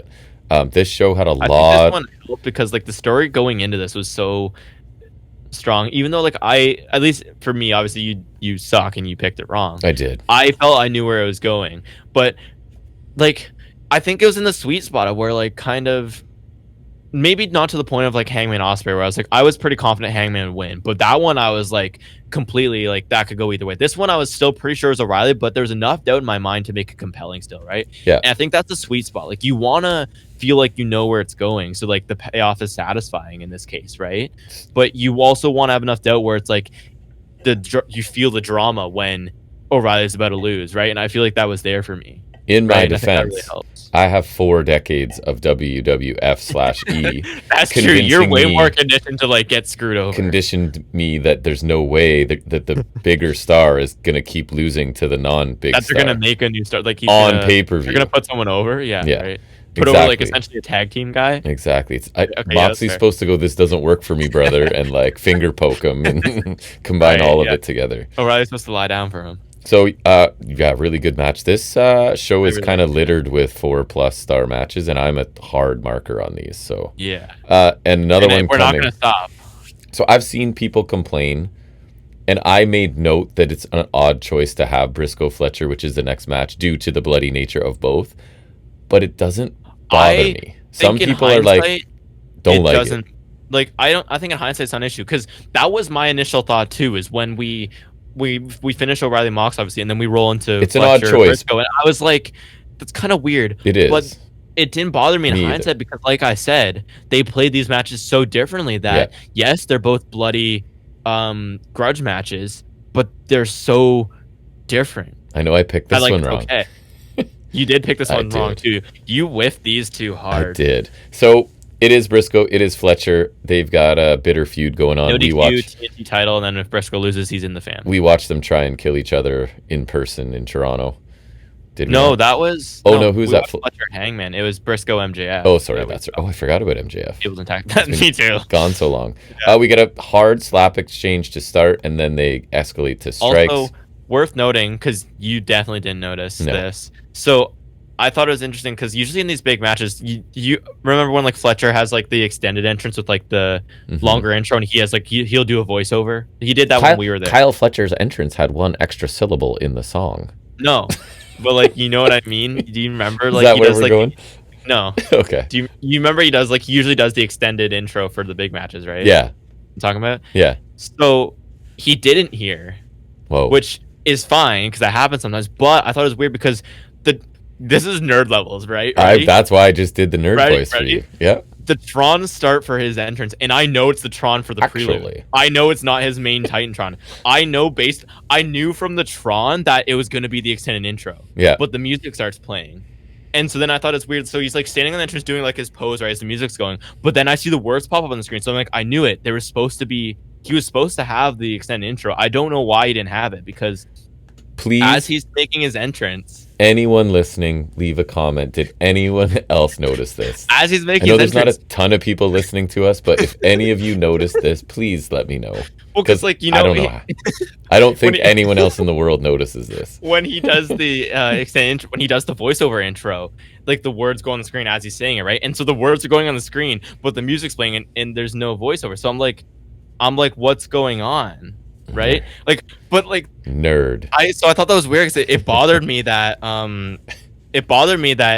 he had the Tron wasn't lined up to his music. Like, why did he have the extended intro even though like? Meanwhile, you could have convinced me that Fletcher was already in the ring. If you had started this out by going like, wasn't it weird that he was already in the ring? I'd be like, oh yeah, I guess it was. Like, well, I think it's nerd level shit because like I told you, I noticed something was up from the second I saw the screen. That's how you know it's like son. Nerd level stuff. It's like, it's not that, because like I think, okay, obviously you didn't notice because you're dumb, but like I thought it was easy to notice. Obviously it's easy to see like the words are on the screen, and it's like obviously text is appearing that we're not hearing the text, right? Because usually when you just intro, like you hear the text, you see the text, right? Monkey see, monkey do. I know, crazy, but like weird. It's weird that like his music's playing as the text is coming on, but then like for me it's like, oh, I already peeped it. I noticed from the Tron. I was like, wait, boy ain't right. Because I heard the music start. I'm like, oh, he's not getting an intro, but I see the Tron. I'm like, but that's the intro Tron, and then it's playing. I'm like, oh, what the hell? So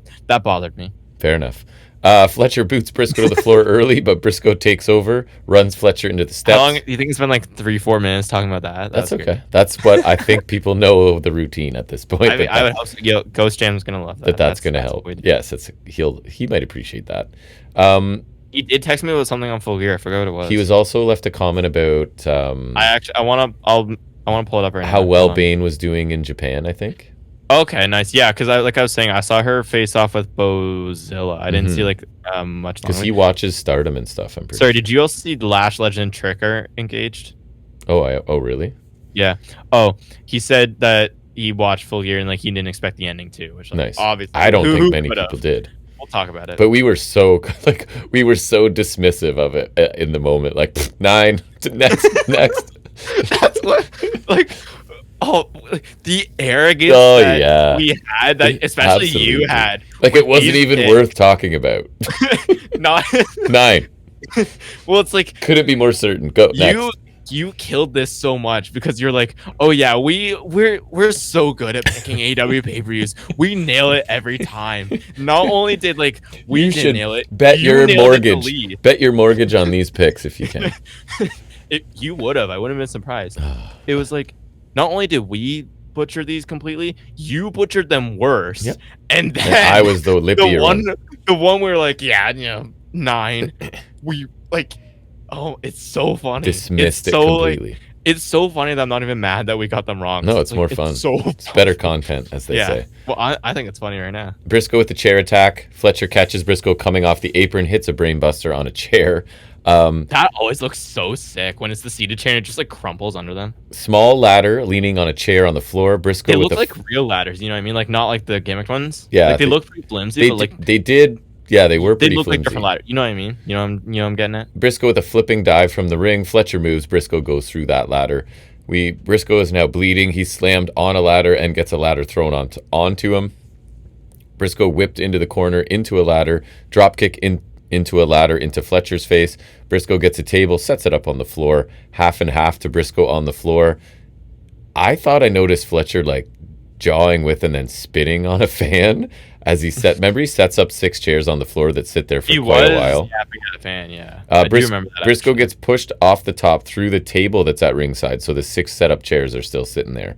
Running kick to Briscoe in the corner. Battle over who will go through the table in the corner. And it's Briscoe again, followed by a last ride for 2. Fletcher gets a bucket attack. That's it, last ride that Fletcher just does. Kills it. Everything because such oomph. He everything he delivers, it's either he jumps or he at least puts his legs out parallel to the ground. So it looks so much more. With the last ride, you can see him you can see him going down with more force, right? Like he's always doing something to like put emphasis and really make sure that there's that extra impact, like which I think is such a small minute detail to think about, but one that makes his offense look so much better, which makes that one comment that Stevie Richards made that like Fletcher's not good enough or whatever it was and like he needs to learn more, like he's putting, I guarantee with stuff like that, he's putting more thought into his offense than like most of the guy, like pretty much anyone in NXT or like a lot of the guys on main roster. Like it's such a small thing, but like so much of his offense looks better than everyone else doing those moves. It does.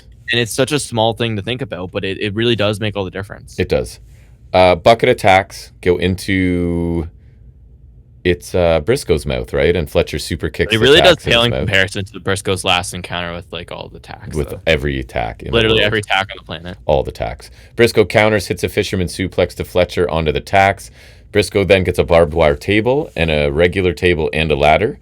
Blockbuster to Fletcher off the apron onto the 6 setup chairs. Looked pretty nuts. That did look pretty nuts. Briscoe looked like he took one of the chairs hard, but... back, he did. Both up the ladder now with a table beside it, and we get an elbow drop off the ladder, sending... It was kind of like a midair...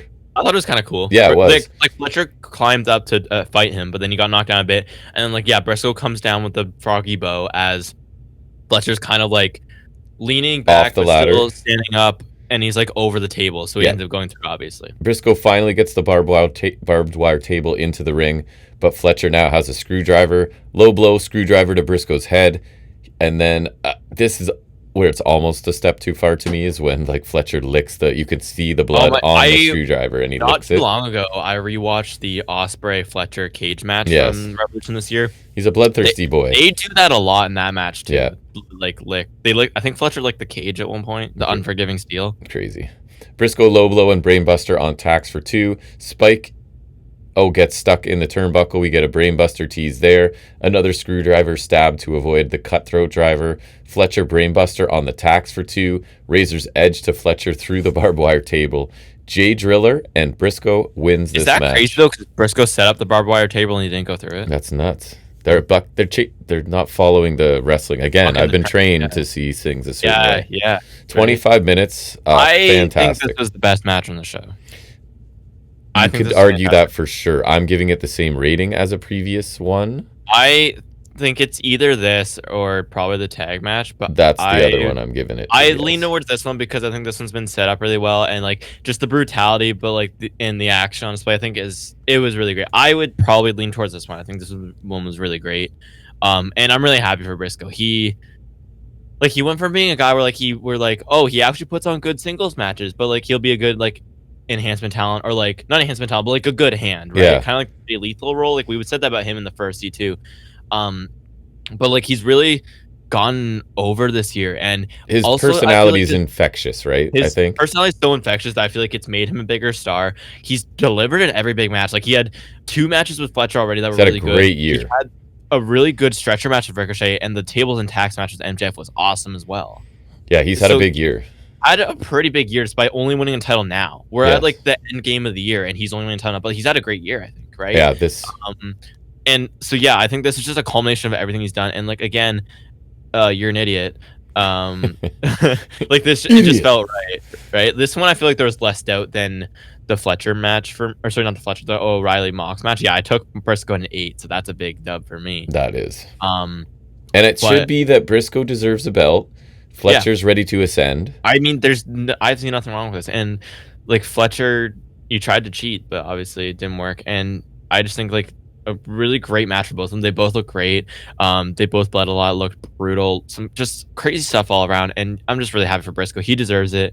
And I think he could be a great fighting champion. Like I could see him doing the TNT title what Cassidy did for the international title. I think that'd be really fun. Yeah, he and I think there's a lot of good things to do with this. And then, yeah, Fletcher's moving up anyway, so there's nothing wrong with this. Yeah, this was an awesome match. I have no issue with, and again, yes, it was 2 bloodbaths in a row, but it didn't really bother Different bloodbaths. Over, under, accurate? 9. Accurate. I went 4.5. I agree. I don't know what would make it 4 3/4 for me, but I'm going to keep it at 4.5, I think. I also really liked, I feel like there was the possibility of too many moving parts with the family. The Callis family people, and there wasn't, right? So I like that. Comes back later in that segment with the Callis family. Right. So yeah, 4.5 star match. I thought it was great. Yeah, this was fantastic. I think definitely a must watch. Then we get the $1 Million Trios match. It's Jurassic Express with Omega versus the Bucks and Josh Alexander. So I'm going to skip because this is going to be the longest episode ever. I really liked the Bucks ring gear, though. It had money all over it. It did. I think there was a bit of special interest. I don't remember exactly what it was, though. So I'll skip down to near the end here. Kenny Snapdragons for all. Alexander chop block to Kenny in an ankle lock. Oh, yeah, because wasn't it a lot of leg work to Omega by Alexander, specifically, I think? Yeah. BTE trigger to Omega in an ankle lock. Kenny gets to the ropes. Faces spike pile drive Nick for 2. Countdown to extinction to Nick, but Alexander breaks the pinfall. Double Doomsday. Bucks land on their feet. That was pretty cool. Kick to the flipping Jack Perry at this point. One wing angel to Alexander on the floor. BTE trigger to Perry, and it's over after 19 minutes. So the Young Bucks get some money, surprisingly, a little bit. Did either of us pick this one? No, we both whiffed this one. Bucks start to walk away with the money as the Callis family attack Omega in the ring. Bucks are demonstrating that they are a little bit conflicted by this, and then they end up dropping the money to go help Omega, looking like their babyface turn is complete, but maybe not fully reunited with Omega yet, as we see on Dynamite, but obviously moving in that direction, I think. I believe so, yeah. It kind of felt like they were reunited, but I'm not really sure. I know. Very good trios match. Better than a Dynamite match, but not quite like a killer pay-per-view match that I was hoping for. I agree. Like, because I like the tag match with the Bucks and Jurassic Express way more than this. Right. So the aftermath was always going to be, I think, the most important part of this anyways, right? And the fans I agree, got which that. is fine. Like, it felt like a worthy pay-per-view moment. Yes. And it was still a good match. So I think overall, like, I don't have an issue with this being here as much as I do the four-way. Yes, I agree. Over under accurate on this one? This one is a 7.14. I was a little over, I guess. I went 3 3/4. Like, I thought it was a very good trios match. I agree. Really strong match, but maybe just not the most like important or interesting. Right. Not uninteresting because the talent involved is here and is great, but like I guess just not like I don't know. It did feel dynamite to me. Like maybe another 10 minutes, like it really ramped up the stakes, but like just because it feels like we stapled on the two singles guys to a match that was already better. And we were really, it was one of those. It was a match to get to the aftermath because the fans wanted that. Which is again, that's okay. Yep. Next match we get, it's Mercedes Moné challenging Statlander for the AEW Women's Championship. Moné has a million titles. This is going to be the next one, I guess, is the plan here, or will it not? I know I picked this one right because I was confident in this one too. Stat catches Moné on the floor, brings her back in the ring. We get a Stat superplex. She misses a 450, starts selling her left arm. So there's a lot of arm work here, which I'm totally fine with. Meteora to the floor. Moné stomps the arm, works the arm some more back in the ring. Double knees to Stat's arm as she's kind of holding onto the rope. Stat fights back with one arm, but Moné eventually gets back to an arm bar before snapping the arm with her feet, followed by a DDT for 2. I think we got, 14 amigos? One for the belt she has, and then one more for the one she was going to win here, I guess. And I thought it was kind of funny because commentary instinctively know that she's like, they're like, she's halfway through, and I think it was somebody was like, is it one for every belt that she has, right? Like, here you go, prime you for seeing it. Stat gets her feet up on a frog splash, I thought looked pretty good, and then she's in control. Saturday Night Fever, I think it was, for 2. Moné snaps Stat's arm over the middle rope, shifts the momentum back, but she gets caught coming off the apron and hit with a blue thunder bomb on the floor. Backstabber sunset flip in the corner by Moné. Discus lariat by Stat knocks Moné out of the air, but Moné goes back to the arm. They trade submissions. Avalanche rib breaker by Stat. Pinning attempt exchange. Stat almost gets the seatbelt for the win, but she doesn't. And then we get a Stat package pile driver. Moné grabs the ropes. Moné poison Rana, Meteora for 2. Tombstone reversals lead to Stat hitting a pile driver for the win after I don't know how many minutes it was. It was 23. Wow. I thought this was really good. I thought the last bit was excellent and overall a really good women's match. And I agree. Stat is awesome in the ring. She just isn't awesome anywhere else. I don't know if I remembered enjoying their match last year more. More. I know I liked them both. I don't know. I did really like this one. I don't know. It was really good. Something about it wasn't like quite there for me as much as the other matches I found. Maybe just because the build was a little weak again. But I remember just really liking their matches last year. So maybe that's just like not nostalgia, but like just like the memory talking, and like maybe this was better. But I remember liking the other matches better. But this was still really good. You had the arm targeting storyline, which made a lot of sense. But I'm really happy Statlander won. Like, it was absolutely the right result, and I'm glad we weren't wrong about this one. Yes, it's one thing I got right. Yeah. Because just like that was my bottom line, right? Like, sort of with you with Briscoe, this is a better story. It is. Like, if Moné wins is kind of like, what's okay, great. But like, this being the one she can't win is way more interesting. And yeah, that's more interesting. And then I would also compare it to the Moxley matches. Like, I'm not like, maybe not, I guess not, but like, I guess what do you do with Statlander if she loses? Kind of like, I mean, what else can you do with O'Reilly if he loses, right? Like, in that kind of way, right? Yes. And I guess that's another comparison to the Briscoe match. It's like, where's Briscoe go if he loses again and he's in the family? Like, I guess that's like, that is a story there, but I think the better story is like Briscoe finally gets his moment, right? So like, yeah, I think Statlander really needed this. This was like her win, I think, more so than beating Storm, because like her and Storm never wrestled. So like, yeah, it was cool. Like, she beat Storm, who's like a big deal, but Moné, it's a bigger deal to beat because only Storm has beaten Moné, and Statlander's also never beaten Moné with a history of trying. Yeah. So I think this is Statlander's landmark win, right? At least as champion. Yes. And I think that was like the most important part of this. Stat needed this win for sure. Moné doesn't at all. No, and it doesn't like hurt her to take a loss. Like, that's not that big of a deal. Not at all. Over under accurate. This one was an 8.17. I'm close. I went 4. I thought it was really good. I agree. Yeah. Then there was a quick Callis family backstage, and we learn that Takeshita Okada will be in the Continental Classic. And then Fletcher comes in. He's all pissed off because he lost, obviously. Because no one came out to help him. And I said, he's in the tournament, and Jack is happy. Right, because he was sort of, as I noted, there was not a lot of involvement from his colleagues. None. Right. All right, so then we get, I don't even know if I've processed this match yet enough to, I know I haven't picked a star rating for it yet. Oh, no, I did. Okay. It is the main event. Yeah, I haven't processed this either. It's Hangman and Joe in a steel cage for the AEW Men's Championship. So let's talk about before the match, because I know we both noticed. Okay. They both started in the ring, no entrances. Yeah. Hangman comes out to some song from Red Dead Redemption 2. Yeah. And you were pissed. I was pissed. I know you didn't like it either. I did not like it. It does kind of make me happy. Both of us, whenever they change Hangman's music from this, I think we both tend to hate it. I didn't hate it when they changed it to his like his heel theme song, obviously. But remember the one time they changed his for one time only, like this. Hopefully. It was a couple times though. No, remember they tried to change his theme song to something else in the Moxley feud. Yeah, and it was some like Western sounding song, but it was a song, and they changed it for a couple matches. I remember I hated that. Like I don't understand why they think they can change his theme song. And his theme's so good that even I notice when it's. That's why That's what I love about it is like that it's so good and it's so perfect for him that you not noticer of things. Correct. The Mr. Oblivious.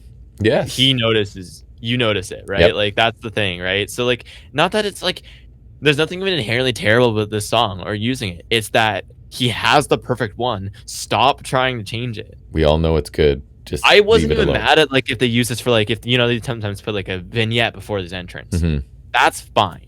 Yep. But then his theme song should come like the joy, the relief that his theme song was still here on Dynamite. Because I thought they were trying to change it again. I thought they were like pulling what they did in 2023. I thought they were trying to do that again. Yep. Right. So I was so worried. I was like, it pisses me off. But I think it cursed him. I'm just gonna say it. That is something I noticed at least. Joe was on the attack right away. Boot attack early from Hangman. Joe's really bloody early on, and then Hangman is not far behind. Joe power slam, more punches to the head, but Paige gets up. Joe's run into the cage and suplexed. Lots of steel talk, obviously. Hangman, Kakina clutch, Joe STO, and I just have so bloody. Joe rips off the turnbuckle cover. Shibata climbing the cage with his belt. Eddie Kingston comes out, pulls him down. The ref bumps and a dead eye for a visual pinfall, right? But the ref's nowhere to count. Hobbs, Joe is bleeding buckets. Like, Hobbs rips the chain off the door while the ref is down, gets in the cage. Didn't struggle with it much. No, like not really. a fair amount, I would say, considering he's like it's supposed to be like a strong man. Right, it shouldn't be like tissue paper. Yeah, right. So it was fine. He thankfully didn't encounter any hiccups with that. Hobbs gets in the cage, but Paige takes him out before a Kakina clutch from Joe. Paige escapes, hits a buckshot with the ref still down. Hook comes in now, tries to wake up the ref, grabs the belt, and... The second he started waking up the ref, I was suspicious. It turns and hits Hangman Adam Page with the belt, unzips his jacket to reveal an op shirt. Joe with a muscle buster, and it's over. In the moment, I put it with a question mark. Joe with a muscle buster, and it's over. I remember just like looking at each other. We were both just like... I was slack-jawed, I think. Me too. And I do have concerns. What is it with Samoa Joe winning the title when we think it's like guaranteed? Because I pointed that out as part of me even not picking him. See, you screwed it again. Yeah. This is your fault. Because I was even like, doesn't he have a history? When he won it the first time? At World's End, the first World's End, he beat MJF when no one thought he had a chance. Right. And this is the exact same. Like, how does that keep happening? So good for him. Like, good for Joe, first off. I love Joe as champion. Happy for him. And like, here is my thing too. I was immediately not happy that Joe won. No discredit to Joe whatsoever. Because we love Joe. I wasn't happy with it. But it seems too soon for Hangman. It seems too soon for Hangman again. And Hangman's the guy. So and Hangman's my guy. So I didn't like it. But here's my thing, and I'll talk about this on Dynamite too. I knew that while I wasn't happy that Joe won, I knew the second Joe started being champion that I was going to hate it less. Yes. Because Joe's flawless. And I'll talk about that on Dynamite again. But I knew that at the very least, Joe was going to make it worth it. Like, at least, like, yes, I'm unhappy within the moment, and I still feel a little salty about it. But I was like, I knew Joe would at least make up for that. Well, and I'd convinced myself, and I'd said it, I'm sure, these words on this show, that this is Hangman's redemption reign, right? Because I don't think the first time was sort of interrupted by He got cut Punk. short. Yeah. And so they're going to give him a And lengthy great run past here. 200 days. I know that his reign was shorter than 200 days as well, which this one was like 130 something, I'm pretty sure. So Which sucks. I am disappointed on that front because I think Hangman, I think he had a really good run. Like the match with MJF was great. The match with Fletcher was great. He had some good matches on TV. Obviously, the rematch with Mox was really good. Like he had great matches as champion. He did. But like, and we'll talk, but it's kind of something poignant on Dynamite as well. But like, they tend to book him a lot more white meat as champion, which isn't always bad because he's a really great babyface to get behind. But him with that edge of chasing. That edge is so much better, and we see that immediately after on the post show, on the post Full Gear show. So it does suck a little bit because he does tend to lose that edge as champion, which I think is something that kind of happened in his first run too. But this one, I feel like there was some discourse over his first title run where like some people were like it didn't live up to the hype. This one I feel like it was going pretty well, and I saw some people say, oh, who's next to challenge, which I think is kind of fair, but like you can always build someone up. Or like I was saying like you should do the idea of a babyface feud with him and Swerve, and some guy like hated the idea, saying it would make no sense, and I was like, it would be super interesting to see them do this is the one where they fight each other honorably and they see who's the better wrestler. After everything that's happened with them, it would be crazy to see them fight like regular people. Imagine, right? And I just love the idea. I think we've talked about it before of a feud like this even though they're both faces now, and like kind of working together, working backwards, like ending with a straight up match, and not like. The final stipulation is no. Like, we could always go back to violence, but like I get what you're saying. The final stip is no stip, kind of. Yeah, which they did have a regular match up first, but still, it was like I don't know. It'd be interesting now after everything. It's different now, right? So, in terms of the ending, I'm kudos to them because I didn't see it coming. No, hell no. In the moment, I was able to peep out the hook turn, but only just before it happened. Like I could tell, like once he woke up the ref, I was like, why would he care to wake up the ref and not help out Hangman? Like, you know what I mean? Like he's waking up the ref so he can do something, right? Yep. I kind of peeped it then, but other than that, like, I didn't see this coming at all. And then lights out, burning house imagery on the Tron, and obviously it's Prince Nana, closely followed by Swerve with a new song that's not as good as his other one either. It is not. It's like it keeps going like most dangerous, and I feel like it doesn't hit the like. It's not going to catch on. It's not big pressure. I think. Like he needs to go back to his old theme song. Like, it's Hangman, right? Like this is one that you noticed to point that out, right? Swerve goes. Yeah, I do notice it. Is huge. We'll talk about this more on Dynamite, but Swerve's I thought he looked bigger here, even in clothes. I didn't notice it until like he had less clothes, but like Swerve's jacked. So he gets to the ring, takes out all the Ops Dojo people, and then Hangman gets up, stands shoulder to shoulder with Swerve to sort of end the show. What a moment too! What a shot to end your show on. Like doesn't fully take away from Joe, but like what a way to end this. Like to have those guys standing together is so crazy because like we went from them a year ago or so blood feuding, and then this year like we had Swerve help Hangman to win the title, which I'm interested to see how that plays out. Like that's something that should be mentioned, right? Yes. And now I'm teaming together. That's so interesting. And what I kind of like too is like in Joe's first run, obviously when Joe's run ended, it was at the hands of Swerve, but let's not forget before that we had a trio with Hangman. So these three have feuded before.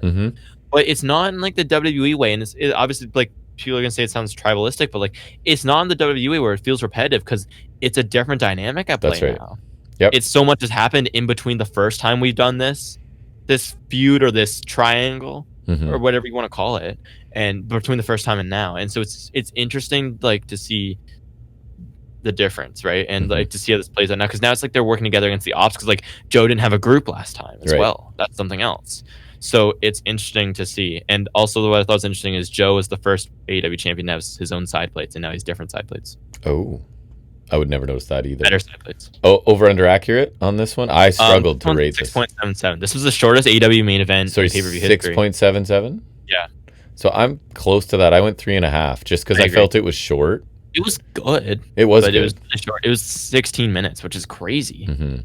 That's like NXT modern day and NXT. I just felt like it was getting going and then it was over, and plus I guess just being so shocked by the finish as well. I think the finish threw me into some shock as well. But great pay-per-view overall. I agree because like I didn't do math, so I'm gonna have to go off vibes. Like so, the trios match was pretty fun. The CMLL one, Pac Darby was awesome. The 4-Way was fine. The tag title match was awesome. The Gauntlet was fun. O'Reilly Mox was sick. Fletcher Briscoe was awesome. Other trios match was pretty fun. Women's match was really good. Main event was really good. Pretty good. I know I have like 4 matches over 4 stars, or 5 matches, I think, out of 9. I feel like it's at least an A-. I think A- is what I'm settling on as well. I feel like again, I did not mind paying for it. Got a bit of a deal because we bought this and the next one. World's End together. Oh my god! I don't know why I was talking about wrestling to my friends the other day, like here, but like I explained to them the whole World's End thing because I think it's funny, and they just looked at me like I was so stupid. Yeah, that's what you get. You can't talk wrestling with many people, bud. It's not even that. Well, it's because it's not even really wrestling. It's just because I think it's funny that, like, the hashtag, it looks like it says World's End instead of World's End, and they just look at me like I'm an idiot. And I'm like, but it's funny though, and they're like, nope, I'm stupid, I guess. All right, so that's going to wrap up Full Gear. I mean, this is going to be the longest episode in a while. It did. Yeah, so we're going to continue talking about AEW, maybe a little quicker, maybe not. We'll see. That's looking at this Wednesday night's episode of AEW Dynamite.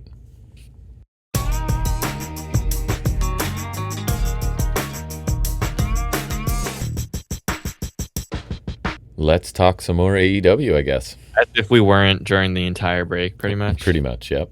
It's just like we just kept talking about the same stuff. And then we'll gloss over Raw, and you'll see how we feel about it. You'll be able to tell real quick what our preference is. Yeah. So we get a package at the beginning of the show, just recapping the Calstone and stuff from Full Gear. Just like basically like the segment that we talked about, where like they're all kind of arguing, they're all going to be in the C2. That's great. We have a ring level ramp, which is always fun. I always like that because WWE doesn't really do that ever. Mm-hmm. I always think it has a different like level. Like we'll see it come into play in some of the matches. I just think it's just more fun, right? And so it's mostly C2 matches tonight, like I said. So obviously, brief rundown again. Gold League's Okada, Fletcher, Allen, Pac, and then Jet Speed. And Blue League's Takeshita, Cassidy, Mox, Claudio, Dorada, and Roddy. First up, like first match of the tournament, crazy. First match of the show, crazy. TV match, crazy. It's Okada, Fletcher in the Gold League, which is actually a rematch from last year. And worth noting that Fletcher won that. That's right. I'd forgotten until they said so. He made a really cool point that, like, I don't think it was clean. I think he low blowed him like he did Briscoe, but still, he beat Okada. The only 2 people to beat Okada in AEW are Danielson and Fletcher. That puts Fletcher in incredible company. Mm-hmm. Like, that's crazy. Yep. We get a shoulder tackle stalemate early on. Then Okada hits a boot. Fletcher comes back to blast him with a shoulder tackle. Fletcher gets spiked on a DDT. We get a huge superplex, like the full extension, top rope, everything. Like, it's one of those superplexes that's so high, like it looks like it's got some. Again, Fletcher just doing the most to get the oomph, get that impact on like again, Fletcher's just doing the most. Right? Everything's a little bit extra. Yep. Right, like Fletcher just feels like he's putting in the effort. I think. Running form in the corner from Fletcher, followed by a back suplex for 2. Okada with the top rope elbow. Then he goes to the Rainmaker. Fletcher counters in a snap half and half. Another one that he just like puts some stink on it. I feel like he does a really good, quick, hard down half and half suplex. Fantastic every time. Mm-hmm. Fletcher goes for a PK on the apron. Okada catches his leg, kind of like trips him, sends him face first in the apron. Then we get a draping DDT on the floor that looked really good. Super kick from Fletcher, then a shotgun drop kick and a big drop kick from Okada, like the trademark drop kick from Okada. Beautiful thing of beauty. Mm-hmm. We get a tombstone from Okada. Then he goes for the Rainmaker, but Fletcher counters into his beautiful Michinoku driver for 2. That looks fantastic. It did. Awesome. Okada backflips Fletcher, pulls him in a lariat. Fletcher ducks the Rainmaker again, counters a tombstone, and lawn darts Okada in the corner. Then the sit-out last ride for 2. Again, just putting some stink on it. Couple close calls where they almost run into the ref, and Fletcher hits that corner kick. Okada, the finish comes in, he gouges Fletcher's eyes, goes to Rainmaker. Fletcher counters him with a victory roll, and he beats Okada again. Crazy. So now he's the only person to beat Okada twice in AEW. That's insane. And Okada's face afterwards is awesome. Yeah.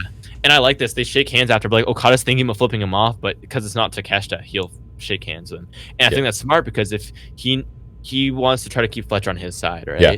In the event that this split when it ends up happening, right? Like that just makes sense. But I thought this was a fantastic opener. You knew that they were going to deliver, but this did not disappoint. Fletcher's moveset is so killer. Okada's just steady and he delivers impact when necessary. He's precise. I'm surprised Fletcher beat him for the second year in a row and Okada losing his first match in the tournament this year. But I couldn't be happier because that's huge for Fletcher. That's how you keep him strong after losing his title. Like that's another big career win for him, right? Like he's busted Okada's run in the tournament already, and he's the only guy to beat him twice. So like that's a feather in his cap, and that keeps him strong after losing a belt, right? Like it's a great opener. I thought it was awesome for a heel versus heel match, super entertaining. Like Yeah, I got no complaints with this one. Absolute gem of a TV match and a great start to the tournament for sure. Like, yeah, huge win for Fletcher again. And I love that. I absolutely love Fletcher. And he did have to sneak it with the roll up, right? So it wasn't like he just. But that kind of protects Okada, and that's right. okay. At least this was his cleaner win over Okada than the last match, right? So. And again, he just lost, and we're saying he got freed up from that title because it's time for him to ascend, and so this is his ascension, the right move to make here. Great start to our favorite tournament every year. Yeah, the C2 makes me so happy because it's like it's getting matches like this every week that are like quality, and it just brings up the quality of Dynamite, and it's just a guarantee that I'm going to enjoy the week. You know what I mean? And I'll say it over and over again. I think in the show is it puts, and the stuff we watched on Collision, it puts people in matches that wouldn't be in matches otherwise. I agree. I remember using the word. They're in the same faction. Yeah. Well, you're not getting Okada Fletcher, but I agree. You do it. We'll see Mox Claudio next week, right? That's another one. And it's like, or just even a babyface, and there's stakes attached to all of them. I used the word unique when I was talking about the matches in the show because, like, especially Darby, Kevin Knight, when are you going to see that? Right. Or and that's what this tournament gets you. Yeah. Right? Like, and they're all good. Like, they never put any slouches in the C2. No. Right? So, like, it's always good. This was a fantastic start, though. Like, agreed. Crazy for the first week. Yep. And first match. But, like, I mean, you'd be hard-pressed to find a stronger start than that. Agree. Then we get the recap of the Elite stuff at Full Gear. And so we get an interview with Omega outside his locker room. He says he's done things in the past he's not proud of, and he was fooled by Callis once too, so he'd be a fool not to take that into account and think about where he stands with the Bucks. He says that the fans and his friends are willing to accept him after the things he's done. The Bucks deserve a second chance too. He leaves, then we see the Bucks come out of his locker room, and so we're kind of left wondering where it's at. Yeah, I like this just because I agree. I don't think Omega should automatically be back with the Bucks, but also like I liked how reasonable this was, though. Like, yeah, right? I also fell into the trap of Don Callis, so I can't really hold it against them too much because I did the same thing. So I think it does a fantastic job of explaining things on Omega's end. Yes. But I think next week or soon we need to hear the Bucks side of things. Like, what's with their change and why did they end up choosing Omega? You know what I mean? Like, we need to hear from them. But I think in terms of explaining why Omega accepted them back, this was perfect. Because the situation is complicated, so it should take more than just the Full Gear for them to be fully together, but, like, right? Clearly they're talking about in the locker room if the Bucks are there. They're working their way towards it. That's fine. And I think that's really interesting and realistic. I'd also be curious to see where Hangman factors in, because Hangman's cool with Omega. We know that. Mm-hmm. But I'd be curious to see where Hangman stands with the Bucks. Yeah, and he's going to be pissed off now too. So he's a different Hangman we're talking about. And the Bucks, not only were they like kind of manipulating him last year when he was angry at Swerve, but then they were in his way when he was trying to win the title this year. Right. Like they were helping the Death Riders. Yep. Yeah, they were. So I think that'll be interesting to see as well. But yeah, I thought this was really good. Like this is a really good follow up, and it like kind of leaves you it still leaves some intrigue, right? Like it answers things, but also doesn't. So I think it's a good Me too. middle ground there. I thought. Then we get a Briscoe promo from after the match at Full Gear. He says he's at a loss for words. He talks about losing his brother, how it's been a long road since then. He didn't know if he wanted to carry on, but he wanted to make Jay proud and do it for both of them. He talks about enduring repeated losses and failures and disappointments, but there's a time and season for everything, and when family's on the line, it changes everything. The conglomeration is his road family, and he has a home family as well, and the TNT title is for all of them, and it's also for Jay. And I thought this was fantastic. It's a great emotional promo. So it's like not his usual energy, but it's just so real and heartfelt. Like, so it's probably really real, and if it's not, the part of like losing confidence or like not wanting to carry on, I think that's definitely real. Which I really like because you can really feel it. Like I feel like this does a good job of like making you feel really sad for him, but also happy for him because he got this big victory. Like it's such a roller coaster, right? And it's probably just him being honest. And if not, either way, like either he's performing amazing or it's real. So I thought this was really good too. I thought it was really great, and that's like what's so great about Briscoe too. He's so energetic, and he's like, I think the word you used was infectious, right? I think that's the perfect word to use. But then he's also so good at these like real, like kind of deep emotional promos if he wants to, right? Like when the time calls for it, he can completely switch, and I think it's a mark of a good performer. And I think tapping into that realism really makes you feel it, right? Like I thought this was fantastic. He is an amazing babyface with the ability to connect with crowds like few people can. And I did not always believe that was the case. So no, especially on his own, I didn't think he'd be capable so much. But I was wrong. Yep. Then we get the AEW Women's World Tag Team Tournament or Title Tournament semifinals. It's the Babes of Wrath versus the Sisters of Sin. Yep. Which is a sentence that I had to say with my mouth. We get Willow and Harley hitting a double back suplex to Hart. Then Willow puts Harley on her back and sentons on Hart. Hart and Blue with a double flapjack to Harley. Yes. Sky Blue kicks Harley for a You're like, count. What was that? It's just one of those ones where you know she whiffed it. Yeah. Blue hits Willow with a tilt-a-whirl DDT, then she and Hart hit stereo kicks, and she covers Willow for 2. Hart absolutely whiffs the moonsault. Like, not even like, it was brutal. Really, really, really bad. Oh my god. And then Willow tackles Blue to break the pin, as if you could even realistically pin her off of that. Off of non-contact. Off of nothing. Willow hits Hart with the gut wrench powerbomb to pick up the win. So the Babes of Wrath are going to the finals, which is nice. I've felt this about this match the way I do a lot in this tournament. Like, it's fine, but yeah, I agree. I'm not into it. I don't know. It was also one of the outings that like shows why I don't like Hart and Sky Blue. Right, and Harley is not that fluidity, and they tend to botch stuff. And Harley's not exactly. Yeah, Harley I think is solid, but Willow's the only one who can really hold her end of a match. So that kind of shows here, I think. It's what I expected. It was fine, but nothing special. I'm happy for Willow always because she's really cool, but everyone else in this, like, it's going to be hard for her to carry all 3 of these. You know what I mean? Agree. So it was fine. I expected the result and it was fine. Then we get Joe's championship celebration in the ring. He tells Shivani to leave. There we go. We see a car pull up at Swerve with the chains. He stole them from the Speed locker room, I guess. And I'll be the detailed guy. Can we acknowledge how amazing Samoa Joe looks in a suit with the 2 belts? Oh my god, absolutely. He's a dapper gentleman when he chooses to be. He is so good at everything. He is. I will be sad to see him go. I know, and he's got to be getting near the end, right? And absolutely. But amazing. Like, in an age where so many of these guys are washed up and running through old shit, he's so fantastic. Yep. Like, that's what I mean. Like, I'm not happy that he won, but he makes me not care. He's like one of the templates for a heel manager that I think like people should study. He would be a fantastic manager. Yeah. Like, I'm saying if he retires, have him manage the ops. Have him manage Hook. Yeah. Hook, I will say right now, Hook gets a line or 2 here. He sucks. Yeah. No, he's a great heel champion. I love him. Sorry. Yeah, Joe's just like it's usually hyperbole to say, but like honestly, I just remember his last title run being flawless. I just like his match. Did he always have like the best matches? No, but he always has really good matches, right? Like obviously, like usually I think it was Ospreay having the best match, obviously, but like Joe has strong matches always. Like, and his character work is amazing. His character work is like second to none. He's so good at like kind of like how Briscoe walks the line between like energetic babyface and like sympathetic babyface. Joe walks the line between like out of control raging monster and then like suave, calculated, cerebral, like prick kind of thing. You know what I mean? Like he's good at agitating people, but also he gets agitated. You know what I mean? Like he walks the line so effectively, but like I don't know. I agree. Like in the suit, like he makes just as much sense as me as like wearing like jeans and like a t-shirt and like, you know, like street gear as he does wearing the suit. Like he's a badass no matter what. Yeah, either way it just makes sense to me. I'll talk more about like him being a badass at the end of this as well, but like yeah, Joe is just like this segment I'm not happy that Hangman lost, but again, Joe just makes it like he's awesome. He makes that like disappointment kind of wash away a bit.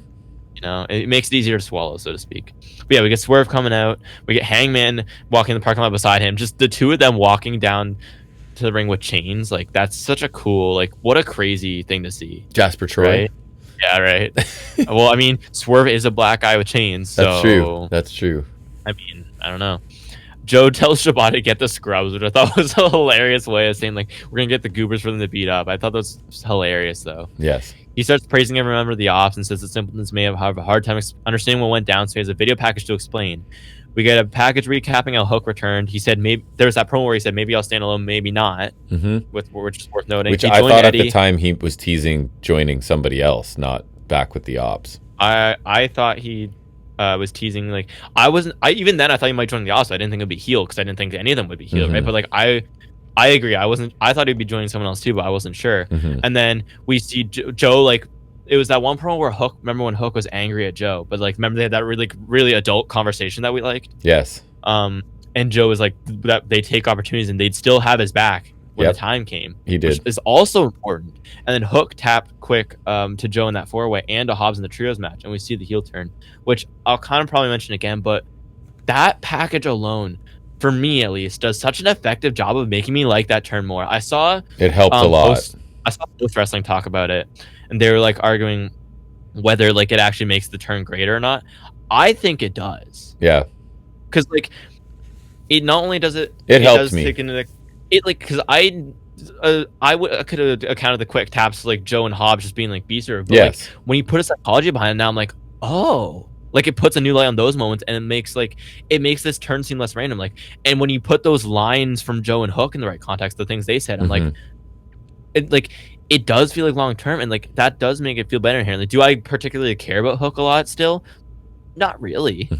But I like him more when he's with the Ops and when Joe can hopefully speak for him. But like this package alone, and it makes Joe look smarter, and again, it just makes this all seem like it just makes it seem better to me. Like I thought this, like I saw this, I was like, I'm like, oh, and with because they're heels, the added benefit of it being like, we even dropped hints and you idiots didn't pick up on it. Yeah. Right? Like we weren't even like super secretive about it, and you all missed it still. And I think you could make the argument like it's like, oh, Hook was an inside man, but he got beat up by his own guys. I mean, I could see the Ops being a group like Blackpool Combat Club, where like maybe they beat up Hook a bit for training, or like maybe Hook's willing to take those beatings, right? Yeah. Or like maybe they throw things softer and they didn't, like, you know what I mean? Like it's just I thought this did a lot to make things better. And again, just another thing that's Joe's just so great, and I love the way he introduced it. He's like, all right, you guys are confused and dumb. Here you go. Yeah. Right. Like that was great. Anyways.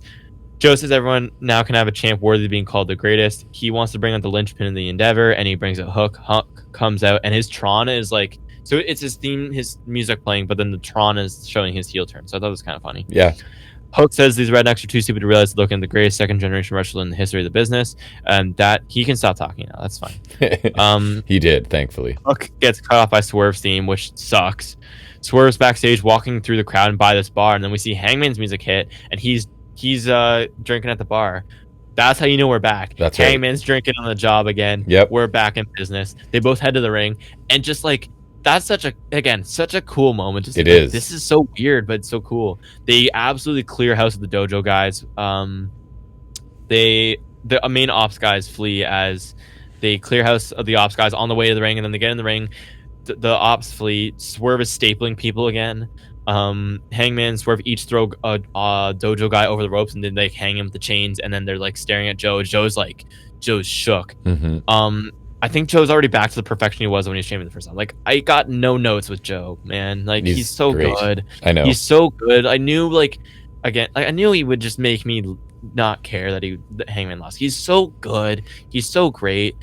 He's just so believable and great as the smug badass who's like, he's not afraid to take challenges and shit talk everyone else and the fans because he knows he can back it up. That's right. And now not only can he back it up, if he can't, Hobbs and Shibata and Hook can help him back it up, right? Like that's so great. And I think it also works because Swerve and Hangman are such dangerous badasses that Joe has reason to maybe be afraid of them. Like, yes, Joe's a badass, but Swerve and Hangman are two people with like history of taking things to the extreme and going way too far to get what they want, right?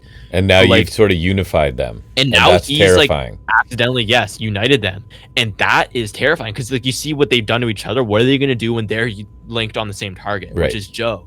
So I think Joe doesn't look any weaker for being afraid. Joe has every reason to be afraid. Like he's a badass, but he's not as psycho as these. But guys, he's also right? smart. He's not an idiot. He is. So which is why he brought out the scrubs, right? Yes. And like I said, the package bolstered Hook's turn as well. Like I thought this was a great segment, and I'm really interested to see how things play with Swerve and Hangman. I have no idea what's because you're going to giving the fans what they want with Swerve and Hangman together, or at least is really intriguing. And then obviously to a much, much, much less degree.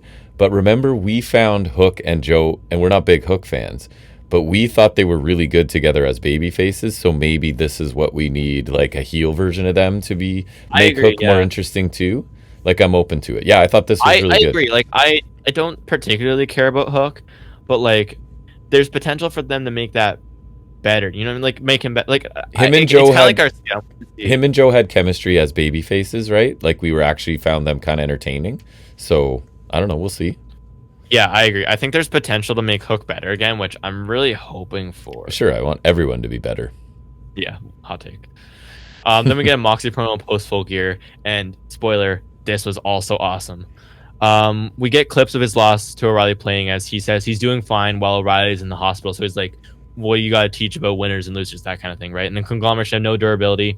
Darby's in the hospital too, and he says they're not real pro wrestlers. They haven't lived the life. He says he thought O'Reilly was a real wrestler, but he's in the hospital and it's not over. He says there's no time to celebrate because there's always a battle tomorrow and the playoff is about to start. Yes, and then you said it as I was typing it, that that what you need to do here is notice the people. I agree. I don't know. I had a lot to say about this because I really liked it.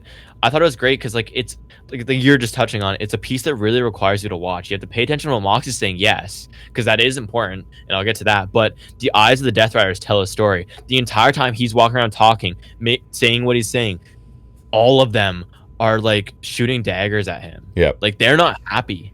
They're all like shooting him. They're staring at that. He's oblivious to it, but they're staring at him. Yeah, he's not addressing it at all, and they're looking at him. He's not addressing it, or he's not noticing it. Yeah, and it's fair. He's dropped the ball in big matches time after time after time after time this year. He's took them to prominence and then fumbled it when it mattered most. Right? Mm-hmm. He's actively, and like what I like too is with his promo, I loved it because he's finding any way to make his loss less bad or put down the competition, even though he lost again. He tapped out to lose Blood and Guts. He tapped out O'Reilly here. He's actively downplaying his loss the entirety of this promo. He's better because he's not the one injured in the hospital. His loss doesn't matter because there's more matches to come. The real deal is soon to come, so this match doesn't matter, right? Like it's all these things that like try to put his loss in the rear view window or make it like less important. Like it's so interesting, and he can keep saying that, but it rings less true as he keeps losing, right? Like and so I'm interested to see how that's going to play on the C2, where he's going to be wrestling constantly, and like maybe he's going to be losing more. Then like what happens if he loses to someone? Like he didn't, but let's say what if he lost to Dorado? Then what happens? You know what I mean? Like what if he loses to Claudio next week? And even beyond like storyline, I love the fact that a top guy is like a face of the company type of guy who has been multiple times is like, yes, we're gonna put you in a storyline where you go on a losing streak and you're tapping out to like lower mid carders, and he's like, absolutely, let's go. I mean, and the faction's your faction's gonna lose all respect for you slowly and blah blah, and he's like, yeah, let's do it, right? Like that's cool. Moxley is a company guy. He is. So I'm not surprised. Well, and like, I think it's something interesting for him too, though. That's right. He knows it's an interesting story, like regardless of your own personal. He knows the story. Yeah, when you see it, right? Yep. And then if anything, at the end of the day, it'll probably make him a big babyface again, and who doesn't want that? Yeah. Right. No, he has nothing to lose here, and so yeah, I thought this was super interesting, and it's just like I love the subtle bits. Like I love that they're just all pissed, and even I think someone pointed out that when Mox tapped at Full Gear, you can see Shafir's like the disappointment on her face. Like I think she knows she has to turn on Mox, but she might not want to. It's just like he's the weak. Like he took out Danston because his way was weak, but now that's Moxley. There is right. Like remember that's why they took out Danston because like his way was weak, and Moxley wanted to like forge them a different way, right? Which is why the Death Riders started beating everyone up, and, being all brutal and whatever. But now Moxley's that weakness, so now Claudio has to likely do Packpool Combat Club. But there is some good storytelling going on right now in AEW. I agree. This Okada, and then Takeshita, Hangman, Swerve Joe now. Yeah, there's a lot of good stuff going on, and it's good to have Swerve back because now we're really only missing Ospreay and Switchblade. Yep, and you're gonna get Christian Edge and FTR in a not too long. Which that'll be great. Yeah, or you're saying it's supposed to be with the Bucks too. That's what I hear. I'd even argue the Bucks Omega's a good story right now. Yep. Yeah. Like, and they're not hitting us over the head with anything. It's all kind of like just happening. It's just so much joy. And so we have all these good stories going on, and then the C2 is going on. So like really, this is just a good time. The time of our lives. Right? AEW's a good time right now. It is. Then we're moving on to Moxley versus Mascara Dorada in the C2 Blue League, which again, this is like you want to talk about matches you'd never get. Like right. That's what I'm saying. Right. Like so, this is quite an interesting match. I think Moxley hit a dive to Dorado early on, like he was suicide diving or something. Like that was interesting because Moxley doesn't do that. He did, and he almost smashed his own head off the top of the barricade too. Yeah. Dorado tries to jump off the entranceway and gets halted by a forearm from Mox. Like I said, we had that ring level ramp. Gotta love it. But it was funny because commentary's like, "Oh, get ready! Like he's gonna do something crazy. He's gonna do," and then it was just like he just jumps off. It was one of those things where it's like, what were you going for? Right. What were you going for to get hit with that forearm? But anyways. Yeah. Corkscrew arm drag from Dorada, then a cool strike combo and a code red for 2. Corkscrew plancha del floor from Dorada, cutter from Mox, electric chair into a neck breaker from Dorada for 2. Pretty cool. Like, just that was just cool. It He was. locks Mox in an armbar, but Mox eventually fights out. Dorado with a super kick and a 450 splash for 2. He hits a tornado Enziguri, goes for a shooting star. Mox with the knees up, then like this inverted front face lock, like a front face lock sleeper, I guess. Yeah. For the win. So Moxley kind of redemption a small bit. He wins by submission instead of losing, Mhm. and he ups 3 points. Obviously, after the match, Shafir comes to check on him. Storm comes out, picks a stipulation. It's a holiday death match. Hooray. I don't want to talk about it. I know we're glossing over that pretty quickly. Great showing again from Dorada. Like we said, like you already said, he's there to eat losses and be entertaining. I would be surprised if he wins at all, but that's okay. But he's getting lots of exposure. He's really fun to watch. Not on the level of the opener because that was a crazy match, but still entertaining. And Mox picks up, from his perspective, a much needed win. Right? Yeah. The Shafir Storm program. I'm about as interested as much time as you put into that. I'm still not convinced Shafir's good in the ring, right? And the other, I think she's good when used sparingly, obviously, because I think there's been like in Blood and Guts, I thought she was really effective, and I thought like in Stadium Stampede Anarchy in the Arena, she was pretty effective. But like it's in a full match, I still worry for sure. And another problem is there's no. She is the problem. Yeah, she is. No pun intended. There's no shot of her effectively playing off of Storm's shtick, right? Like they're just not. It's not a compatible. It's a fault of mainly Storm's character, Yes. but a little bit of.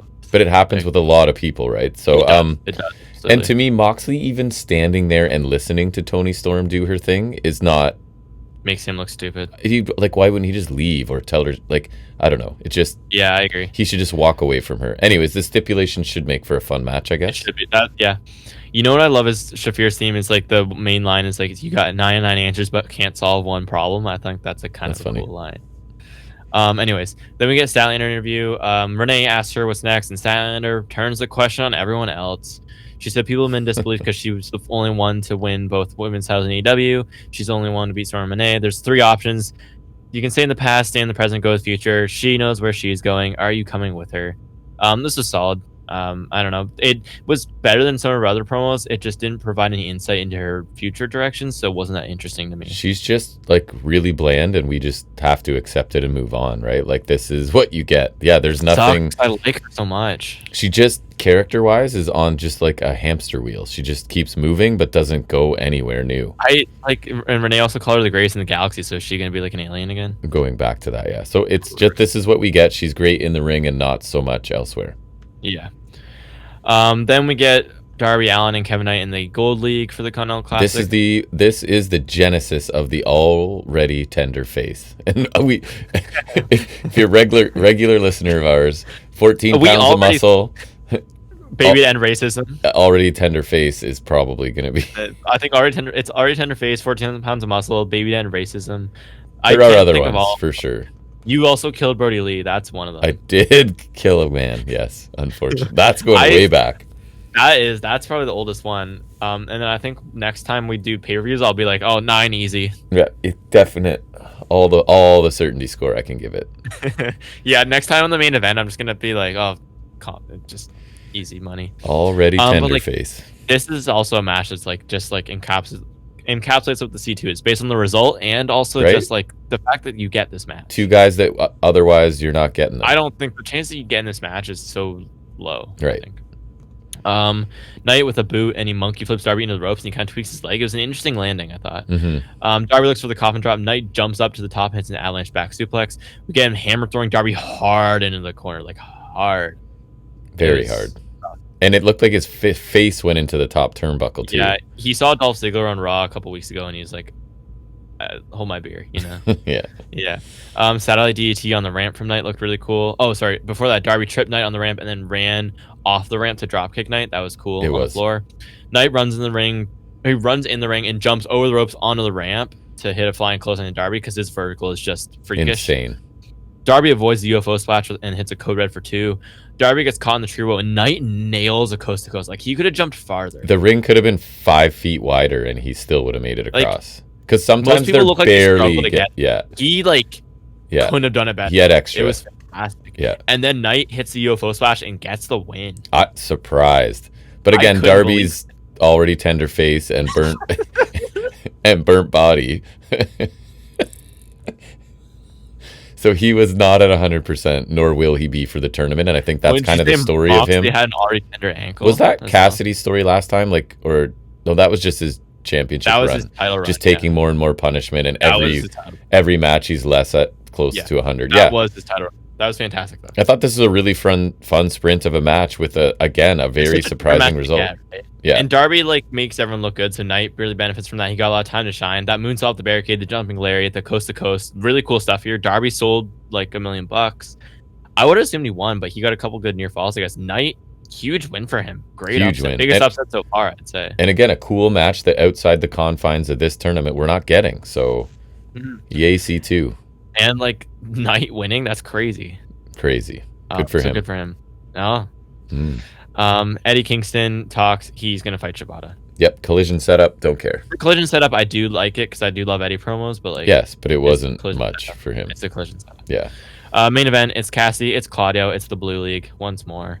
This is the only CT match where I'm a little whatever, just because we only just saw it. But it's going to be a good match for them, so I can't complain. My only note, other than my thoughts on it, was I'll never get tired of Claudio picking up people one-handed by the waistband like they are toddlers. Oh my God. Claudio's actually a freakazoid. I don't even understand. It's like when your toddler's about to do something you don't want him to, and you just grab them by the belt and pick them up. But it's like a 200-pound man. It's literally what it is, yeah.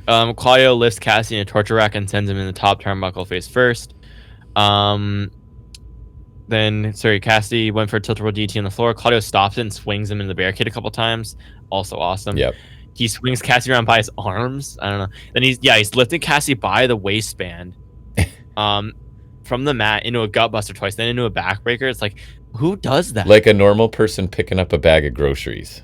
It's a fully grown human. A sandbag or something. You know what I mean?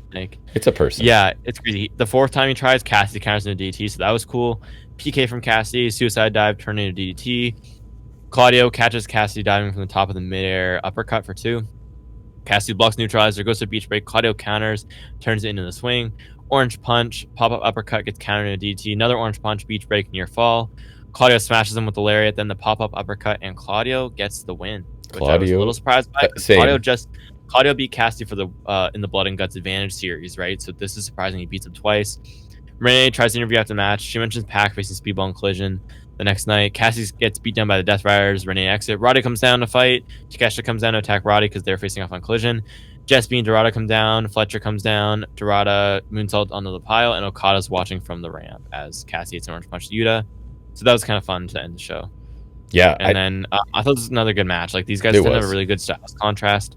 Surprised Claudio won again, but you know what? Good for him. And I thought the end of the show was fun. And it's exactly what it's going to be. It's going to be Claudio showcasing power, Cassidy finding ways to hit 1,000 DDTs, and it works, right? So, again, I haven't been so consistently surprised by outcomes in forever, in the last few weeks. Because I'd even call Fletcher a surprise. I feel like I don't even know anymore. I used to be confident in everything. Yeah, between this and Full Gear, you're really getting thrown for a loop. Good main event for sure. The opener was match of the night, I think, by a significant margin. For me, I think it's immediately clear why the C2 is so great again. Dynamite's immediately so much not that it was bad the last week or even because Blood and Guts 2 weeks ago was fantastic, but the C2 is just a guarantee Dynamite's going to be great, pretty much. And we get a batch of killer matches, and that's all we got this week. The opener was match of the night. I thought that was awesome. And a surprising but pleasing result. Mox Dorado was an interesting styles clash that was fun. Night Derby, also another unique match that had a surprising result. And then the main event was another surprising result, but in a reliable match, but it's still good, right? We've seen it before, but it's great. The only match I didn't care about was the women's tag. And then the Joe segment was awesome. The Moxley promo was great. I feel like it's an A show. I mean, I just deleted my B+ and made it A- because I started thinking I love the Joe stuff. The Briscoe thing was good. The Moxley thing was good. So segments were quick, but they were good. The Statlander Renee thing was whatever, and the women's match was whatever. I think I don't think there's enough to dislike. Oh yeah, so I would go A-. I feel like I'm gonna keep it an A. Okay, that's fair. And because I mean, if the women's match is better next week and we get these little matches, that's a show. Excellent episode coming off a great pay-per-view. And again, I'm really enjoying some of the storytelling going on right now. I am fine with Joe as a heel champion. I freaking love the guy. Yeah, like it's just So- you can't hate it. Even though and Hangman's my favorite. Like if you like pro wrestling and you don't like Samoa Joe as a heel champion of a company, like I don't know what to tell you. yeah, like and Hangman's my favorite guy. Like I I'll know say we it. love Hangman, but Joe Joe is is just that good. He will make me love Hangman's it. got lots of time too. Yeah, Joe maybe not so much. as much as I hate to say it, like we can always come back to Hangman. Yep. All right, so now we'll take a little break. We'll deal with some trivia before we get back to more wrestling. So the trivia segment, we like to call it Off the Top of His Head.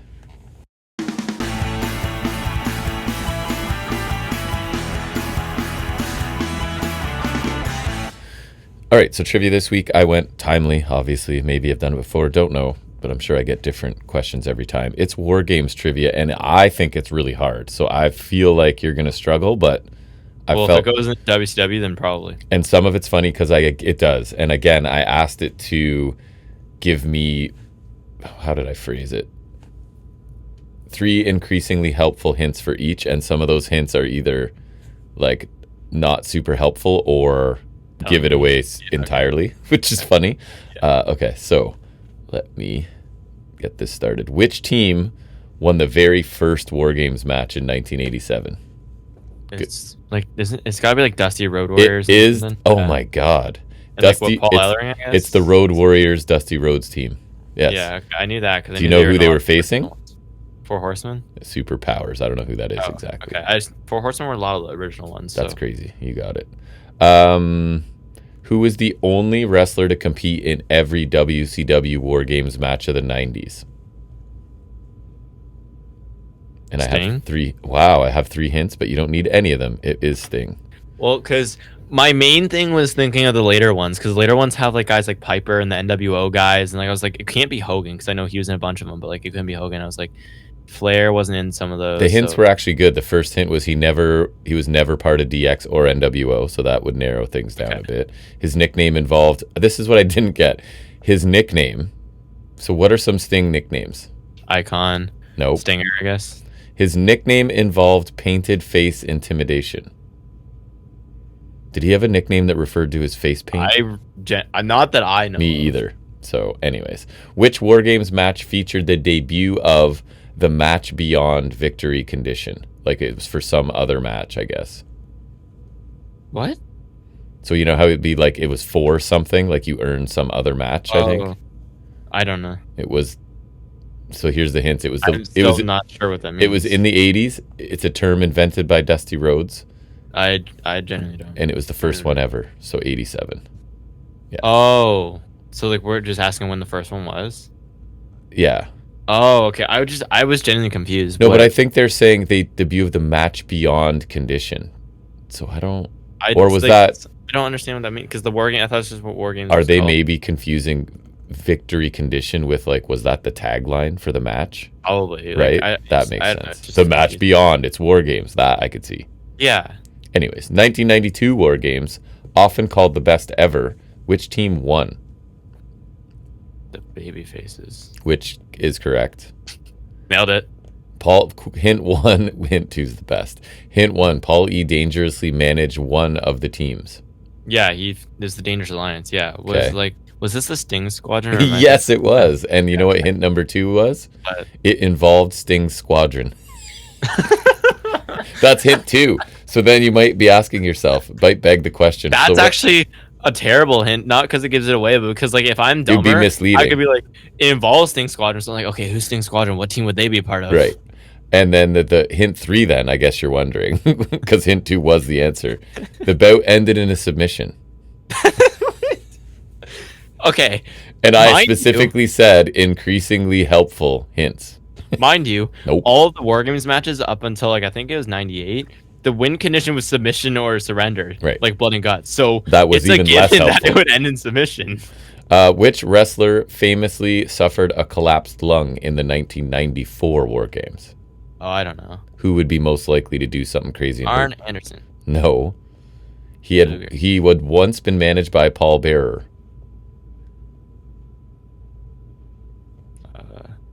He is known as a hardcore legend. There's the hint 3. Is Cactus Jack in that? Yeah. Really? Okay, yeah. I didn't know that. I even Googled that one because I doubted it. so I double checked it. Who was pinned to end the 1998 WCW War Games match? The only War Games with pinfalls. Stevie Ray. No. Hint 1, he was not Goldberg. Goldberg wasn't in that. Hint 2, he was part of Team WCW. So are they just wrong on this one? Piper? I didn't know this, so it won't. Yes, DDP. I thought DDP won that. So it could be wrong. No, because, okay, I'm almost positive. I'm going to check it right now. 98. 98. Yeah. I'm pretty sure DDP won it, and that's because so this was the stupid one where, yeah, they changed the rules to be pinfalls in 3 teams, but they also made it, even though it's a team match, the winner got a world title shot. For the match beyond? Okay, what was my first guess? Do you remember what my first guess was? No. Stevie Ray. Oh, yeah, you did. Yeah, and I was right. Yep. DDP pins Stevie Ray. Yeah, because the only reason I'm, like, for sure no DDP won was because... Can't trust anything. Like, this leads to the DDP Goldberg match at Havoc. Right. Which is like this one's an infamous match. Who is the first woman ever to submit in a WWE War Games match? Hint, according to them, it happened in NXT. Like, is it just who lost? I don't know. Yeah, who submitted? Baszler? No. They're saying submitted by Rhea Ripley. She was part of Team Baszler. Yes. Kaylee Ray? No. Belair? No. Her nickname involves genius. Oh, so it's EO. That's what they're saying. You know, the team's right. That makes sense. It's just I don't know. I cannot remember. Which War Games match involved a wrestler entering the cage wearing a shark costume? Sorry, come again. You should know this because it was. They're saying it was 2017. War Games match involved a wrestler entering the cage wearing a shark costume. I don't think so. It happened because he lost a fan vote. It says. It happened in NXT, it says. No, because that was the year of the first War Games, and so Undisputed Era, none of them wore a shark costume. Roderick Strong wore AOP gear, but he was with AOP, and they would look normal. So Insanity was Sanity, so I'm almost positive no one. Who are they saying? What? This doesn't make sense. So here's what it says. Enzo Amore. Nope. 2017 NXT Shark Cage bit. Though not in the match, the shark... It was on main roster that he was in a shark cage. It's not even related at all. The shark costume was Roderick Strong in 2017 due to a fan vote. So it's contradicting itself. There's so much wrong with that. Which faction has the most total combined War Games victories? I would believe this in WCW. Horsemen? Yeah. No, because they probably... No, it says Horsemen. They lost a lot. I guess they did. They used to be like in a lot. So probably. Yeah, it used to be a Hesha thing. I was gonna say Undisputed Era, but they only won 2. They lost 2 as well. So they're kind of like... Who scored the winning fall? These are impossible. In the first WWE main roster War Games, they're saying 2022. Roman. They're saying women.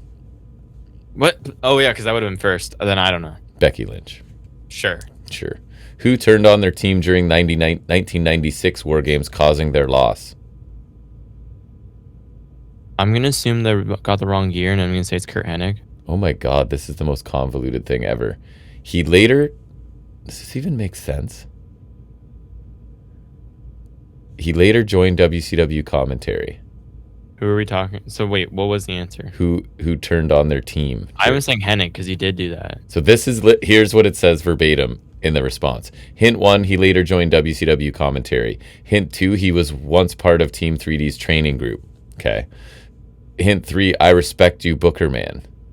Pillman? Then it says answer, Curtis Mr. Hughes, no. Correct answer, Lex Luger, no. Final correct answer, the Shockmaster, Fred Ottman. Actually correct, Steven Regal. Correct answer, Nick Patrick. Wait, the actual turn was by Nash and Hall not showing, but no one turned inside the match. The swerve was actually fake Sting, Jeff Farmer turning on Team WCW. Answer, NWO Sting, Jeff Farmer. I think AI had a slight stroke. Where was this when I was doing like the AI prompt for my assignment? That's Isn't that funny? AI's ever spit out. Like I don't know what happened there. I forgot about NWO Sting because I know 97 Fall Brawl Hennig turns on. But like it had this little dialogue going on here for some. Anyways, it's like asking you rhetorical questions. Yes, and answering them. Well, why? All right. Who made their NXT debut inside War Games in 2019? This is not true. She didn't make her debut. Think of one of our favorite heel turns is what they're referring to. I? Yeah. That's not even remotely true. Which War Games match included a wrestler leaping from the cage with coast-to-coast trash can drop kick? Probably EO. No. Happened in NXT? Think of someone who'd be capable of doing that. We saw them in a house show in NXT. Ricochet. Yes.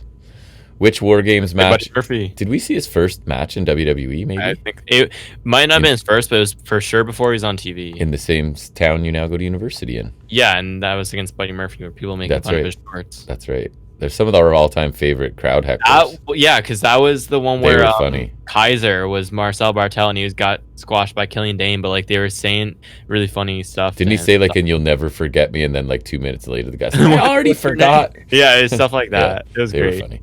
That was way before Kaiser was big too. Yes. Oh yeah. Which War Games match ended with Sid Vicious nearly injuring Brian Pillman with 2 botched power bombs? Sounds right. 95. Nice try. You sounded confident. They're saying 90. They're saying 91 since it's 91. All right, last one. Who was the? I think you can go out on a high note. Remember, I used to try and screw you over on the last ones. You did. That was my gimmick. You would do that when I had to make the trivia every week. But yes. who won the first ever NXT Men's War Games? Undisputed Era. Correct. They agree with you. Well, I mean, I'm right, so yeah. I hope so. You are. All right, so we'll go back to talking more wrestling. We're gonna hit a little bit of Collision, right? And NXT and Raw a little bit. So we call that Highspots and Restholds.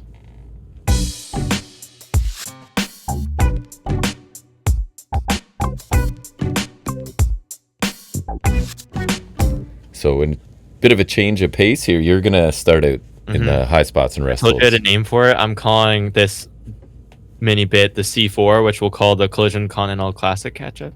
Which is also like an explosive, so it's kind of got a double on and a wrestling move. That's pretty nice.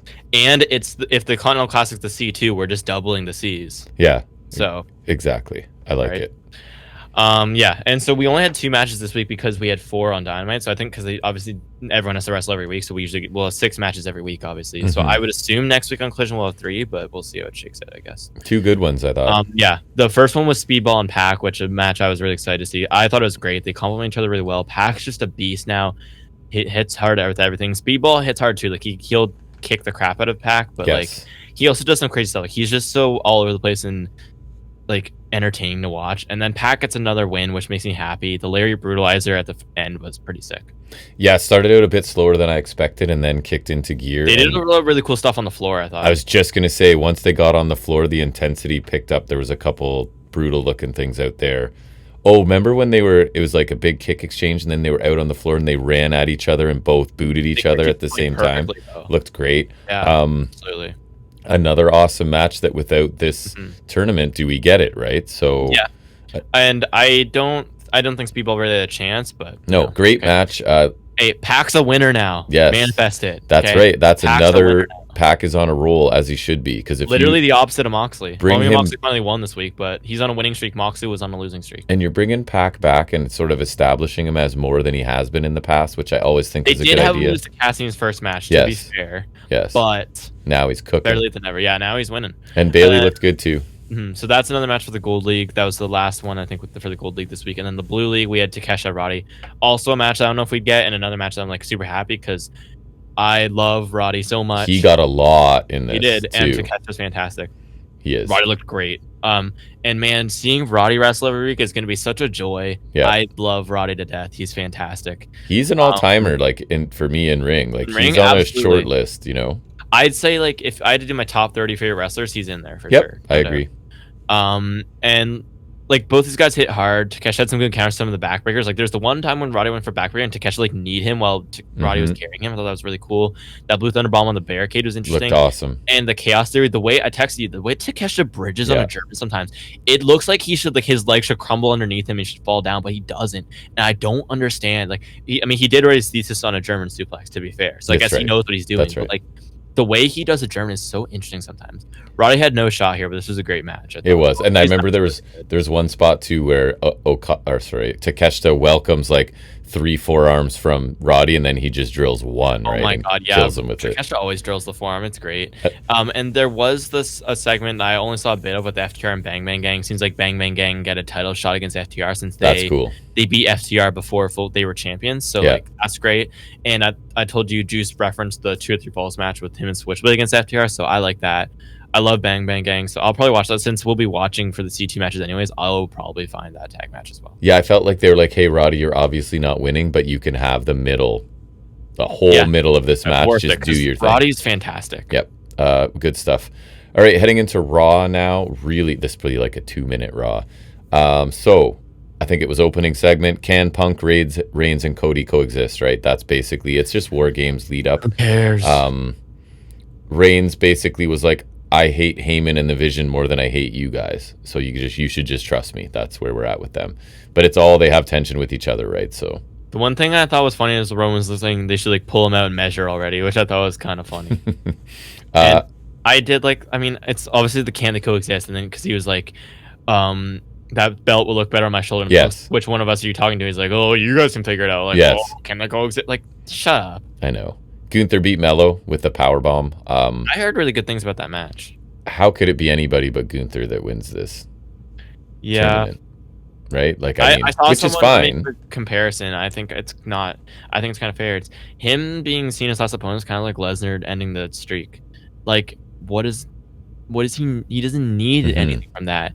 Like, either Cena drops the IC title to Dom, and then Cena's losing his 2 last matches, maybe. Or if he drops the IC title to Gunther, Gunther doesn't need it again. If anything, this title run is probably going to be a disappointment next to his first run. He already didn't have like amazing runs of the world title. Like, so it just feels like a waste. I like Gunther, but it's just, I don't know. I think they wanted to put it on somebody, or give somebody that moment that they think is like a lifer too. Like, I think they want to be able to refer to this probably, so that somebody that they're confident's going to stay there. Something about it's just not. Yeah. This note sounds weird out of context. Little people play Cena and like a camera guy. So I actually know who the little Cena is. Who's that? Because on Instagram I used to see videos all the time from Micro Wrestling, which is like a little person wrestling promotion. Yeah. That's Psycho. So okay. I've seen him a bunch. I was like, I saw it and I was like, oh, it's Psycho. And even did the like nice speech kid or whatever, like Cena style. Yeah. So yeah, Dom ends up, because they need to get him back, like he's the crowd to hate him again. So he like, and Cena's not here to build it either. Kicks this mini Cena and then ends up frog splashing him, right? Which was a pretty interesting visual. McDonough lost to Ray in 11 minutes, of course, as he does. Yeah. And then the women's war game team, guess what? They end up brawling in the ring.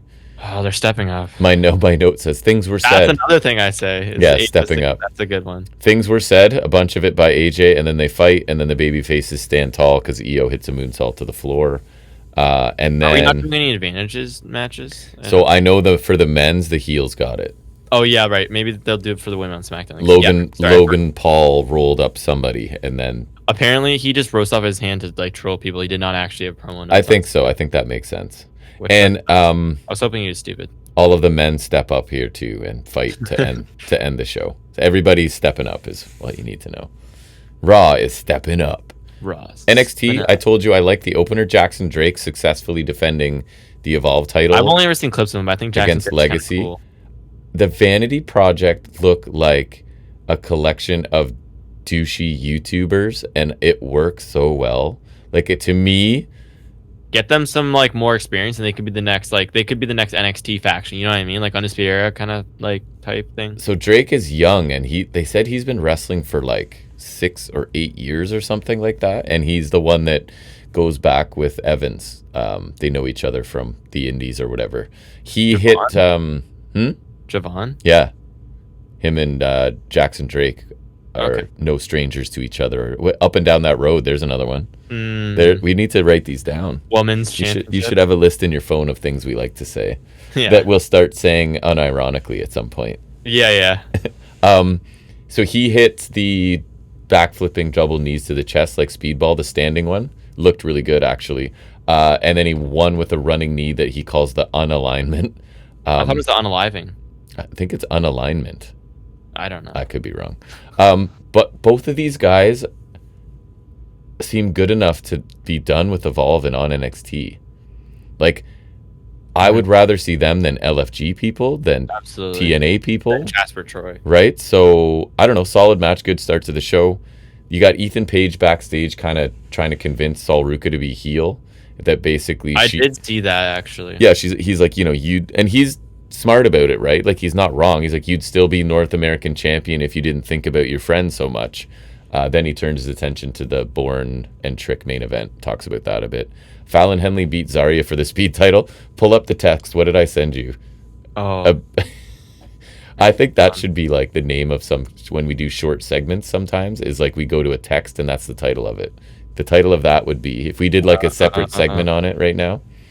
Where is it? Or I released a mini video. There's a Shiloh Hill thing. I think Zarya might not be good. Yes. Oh, no, it's clunky as hell. Here's the download. No, that's Shiloh Hill. It was that Zarya might just not be good or whatever. Oh, okay. Because it was super clunky, the first little bit of this. Maybe she just can't do speed matches. So did you know that only once the speed match goes 5 minutes, it becomes sudden death? Really annoyed me. Because Ava comes out and is like, no, we're going to go. And now it's sudden death. And I'm like, what was it before? I thought gradual death? Last minute when the lights go all red and shit. Gradual death. So the 5 minutes went out, yeah? Yes. And then it's sudden death? So, like, is there a time limit on sudden death? I don't know. I think it was one fall to a finish at that point. So it ended up going, I had 9 minutes. So so let me get this straight. If a speed match isn't a speed match, it's a regular match. At that point. If it goes beyond 5 minutes. So then why are all these matches able to end so quick? And now it makes your complaint about the speed matches even worse, because you're like, oh, why are people end the speed matches so early when they can't win regular matches? But now it's like, oh, if you can't win a speed match, then it's a regular match. Like, what? And then Ava's stupid, because between this and the Zarya thing with the North American title, I think Ava's stupid. And then and only then is it a sudden death as well. In the first 5 minutes, it's gradual death, and then it becomes sudden death.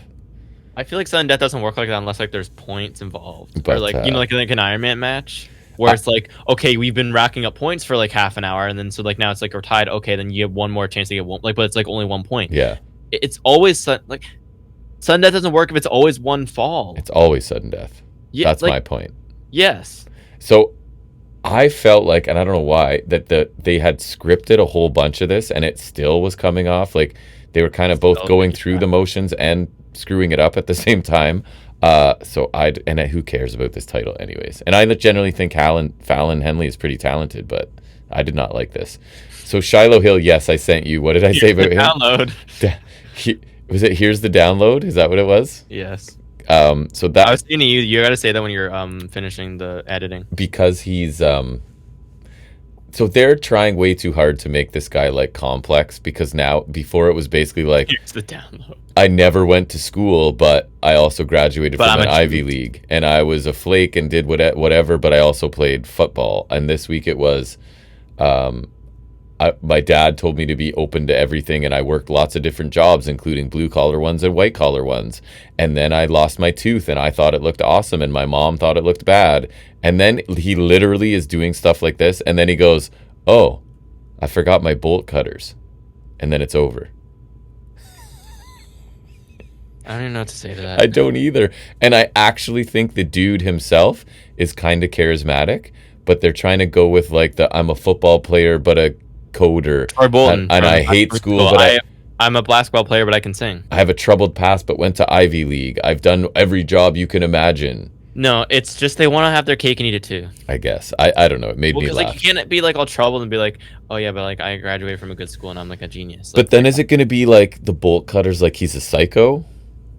Like this is a facade? Because this thing was, I guess that was the intrigue, right? Is why is he cutting off this promo to go get his bolt cutters? The bolt cutter. Oh, is he going to get involved in war games? No. He's going to cut the lock off or something? I don't know. We're just like, you can't get Vanity Projects or Shawn Legacy up to NXT, but we can get Shiloh Hill up to the main roster. He's a very complicated guy. He's joining the Vision. Cena announces the men's Iron Survivor Challenge competitors. It's Javon Evans, Leon Slater, awesome. Hendry, meh. Lennox, fine. And the winner of the main event tonight, which was Miles Bourne and Trick Williams. So, I mean, thoughts? I like the match type a lot. I like this more when we had like you had like Mello and Axiom and Evans and Slater are awesome. Oba, Femi in there. Yeah, it's just like I don't know. Like the match concept itself is generally good, but it loses its luster when it's got like a field like it does now. It doesn't feel like a right fit for Hendry to me, but we'll see. And Lennox is a very weird. Like I wouldn't have picked anyone from Dark State. No, me either. Izzy Dame is going to explain her attack on Paxley next week, costing Paxley her title, obviously. So, and again, the era of me being surprised by outcomes continues because Lei Ying Lee became the new Knockouts champion, right? She beat Jordan Grace and Kalani Jordan. I actually did get spoiled on this because this was taped. It was a good triple threat, actually. I thought the good action, good response from the crowd. Grace backfist on Kalani, followed up with a spinning power bomb. Then Lee hits a spinning kick to the back of Grace's head to take her out and steals the pin at Kalani to win. Really, I was surprised, and I like the match, but I guess at some point, right, TNA has to be like, we'd like our major women's title on one of our women. So I guess that is maybe what, and they're elevating Lee, I guess, as well. So I thought it was a pretty good match. Even though she's from NXT, so now she's winning. She got fired from WWE, then came back to win the title of a different promotion. On the place, yeah, right. Back to the place that fired you to win a title from the company that hired you after you got fired. Yeah. What a time. What a time in wrestling. Ava is tired of Fatal Influence's involvement in matches, so she bans them from ringside for the Kendall Gray match, but then they're all at ringside, so I got confused by this. I'm not gonna lie. Ricky Saints has a He was an idiot, I told you. Ricky Saints has a sit-down interview. He isn't sure he can beat Femi again. He loves to take pressure head on, and if he can't beat Femi, then who can? And then he says he knows he'll win. So like I said, have their cake and eat it too. You want like a doubtful babyface, but he has to be confident. I'm not sure I can beat him again, and if I can't beat him, who can? But I'm sure I'll beat him. So anyways, he makes the impossible possible, etc. Kendall Gray makes the impossible possible, but he doesn't know if it's possible. Right, but then it is. He's pretty sure it is possible. Thinks it's possible. Kendall Gray retains her Evolves Women's Championship, beating Lainey Reed with the Shades of Grey Flatliner. That's a funny name, but it's wasted on that move. And about 10 minutes long, a bunch of interference from Fallon and Jane, who were banned from ringside, so I don't know what's happening. And then Ren Sinclair gets knocked off the apron at one point, and Dempsey is supposed to catch her. Doesn't really catch her cleanly, but close enough. We get the point. So she's excited. Charles is back. Everybody gets ejected ahead of the final sequence. Charlie's done invading TNA. I guess so. And for two really new wrestlers, this wasn't a bad match. Gray is going to be cool in the ring, but she's pretty bland personality-wise. Whereas Lainey Reed is kind of embracing this heel role. I think she's doing a good job. The involvement of everybody else kind of stalled the action, but for the people involved, I didn't think it was bad at all. Cena announces the Women's Iron Survivor Challenge competitors. So that is Sol Ruka, cool. Lola Vice, cool. Kalani Jordan, cool. Jordan Grace, cool. Kayla Gray, kind of interesting. I prefer this lineup to the men's. More consistent. Yeah. They all make sense. Yeah, I think I like it better on the whole, for sure. Yep, me too. And then finally in the main event, which got all of 8 minutes, because I watched the show, right? So it was shorter than the speed match. Right. Yes, it was, actually. That's very interesting. So it was, I was going to say Evan Bourne. That's not right. It's Miles Bourne. Remember Evan Bourne? So Evan Bourne. Here's things I remember. Remember his debut in AEW? Yes. He had that huge botch. I felt so bad for him there. Me too. But then there's that Eliminator match with Omega that he had that I really liked. It was really good. Yeah. So anyways, Bourne wins. He hits Bourne again on the floor and then one in the ring. And I think there was one earlier too. So it took 3 of them. It's no RKO, that's for sure. The match was okay, but really short for a main event. And I feel like Bourne is ascending. Trick, I know I've been saying it for probably a year now. Trick's got to be on his way out, right? So he's putting people over on the way out, I guess. I guess so. And then Dark State come out to surround Bourne after the match, but all the baby faces. I remember they were teasing that Trick's the leader, and then I guess yes, no, or maybe still, So the faces come out to even the odds and turn Dark State away, which I'm sure it's basically, there's your 8-man tag for next week, almost guaranteed, right? But I don't know. I think that's it, because you don't really want to talk War Games, right? We don't really care. Not even a little bit. I'll watch it. I'm going to watch it. I won't. Oh, you won't? Okay. Well, I'll bring my I thoughts on it then next week. But in all honesty, if you're not there to make me watch it, Yeah, there's no shot. Or I could do the solo missions I used to do, I guess, but that's no, I hard. don't think I'd hate hearing about it. We'll see. Okay, so I'll do that, and we're gonna get out of here. This was probably a long episode. I can't Yeah. look in this format to check, but Yeah. appreciate you taking some time to listen to us talk about wrestling. We'll be back next week. It'll be remote like this again, I assume, right? Although you got to get home to get your phone dealt with at some point. Yeah, it's not good. Okay. Well, anyways, we'll see you back here for episode 280, everybody. And until then, take care.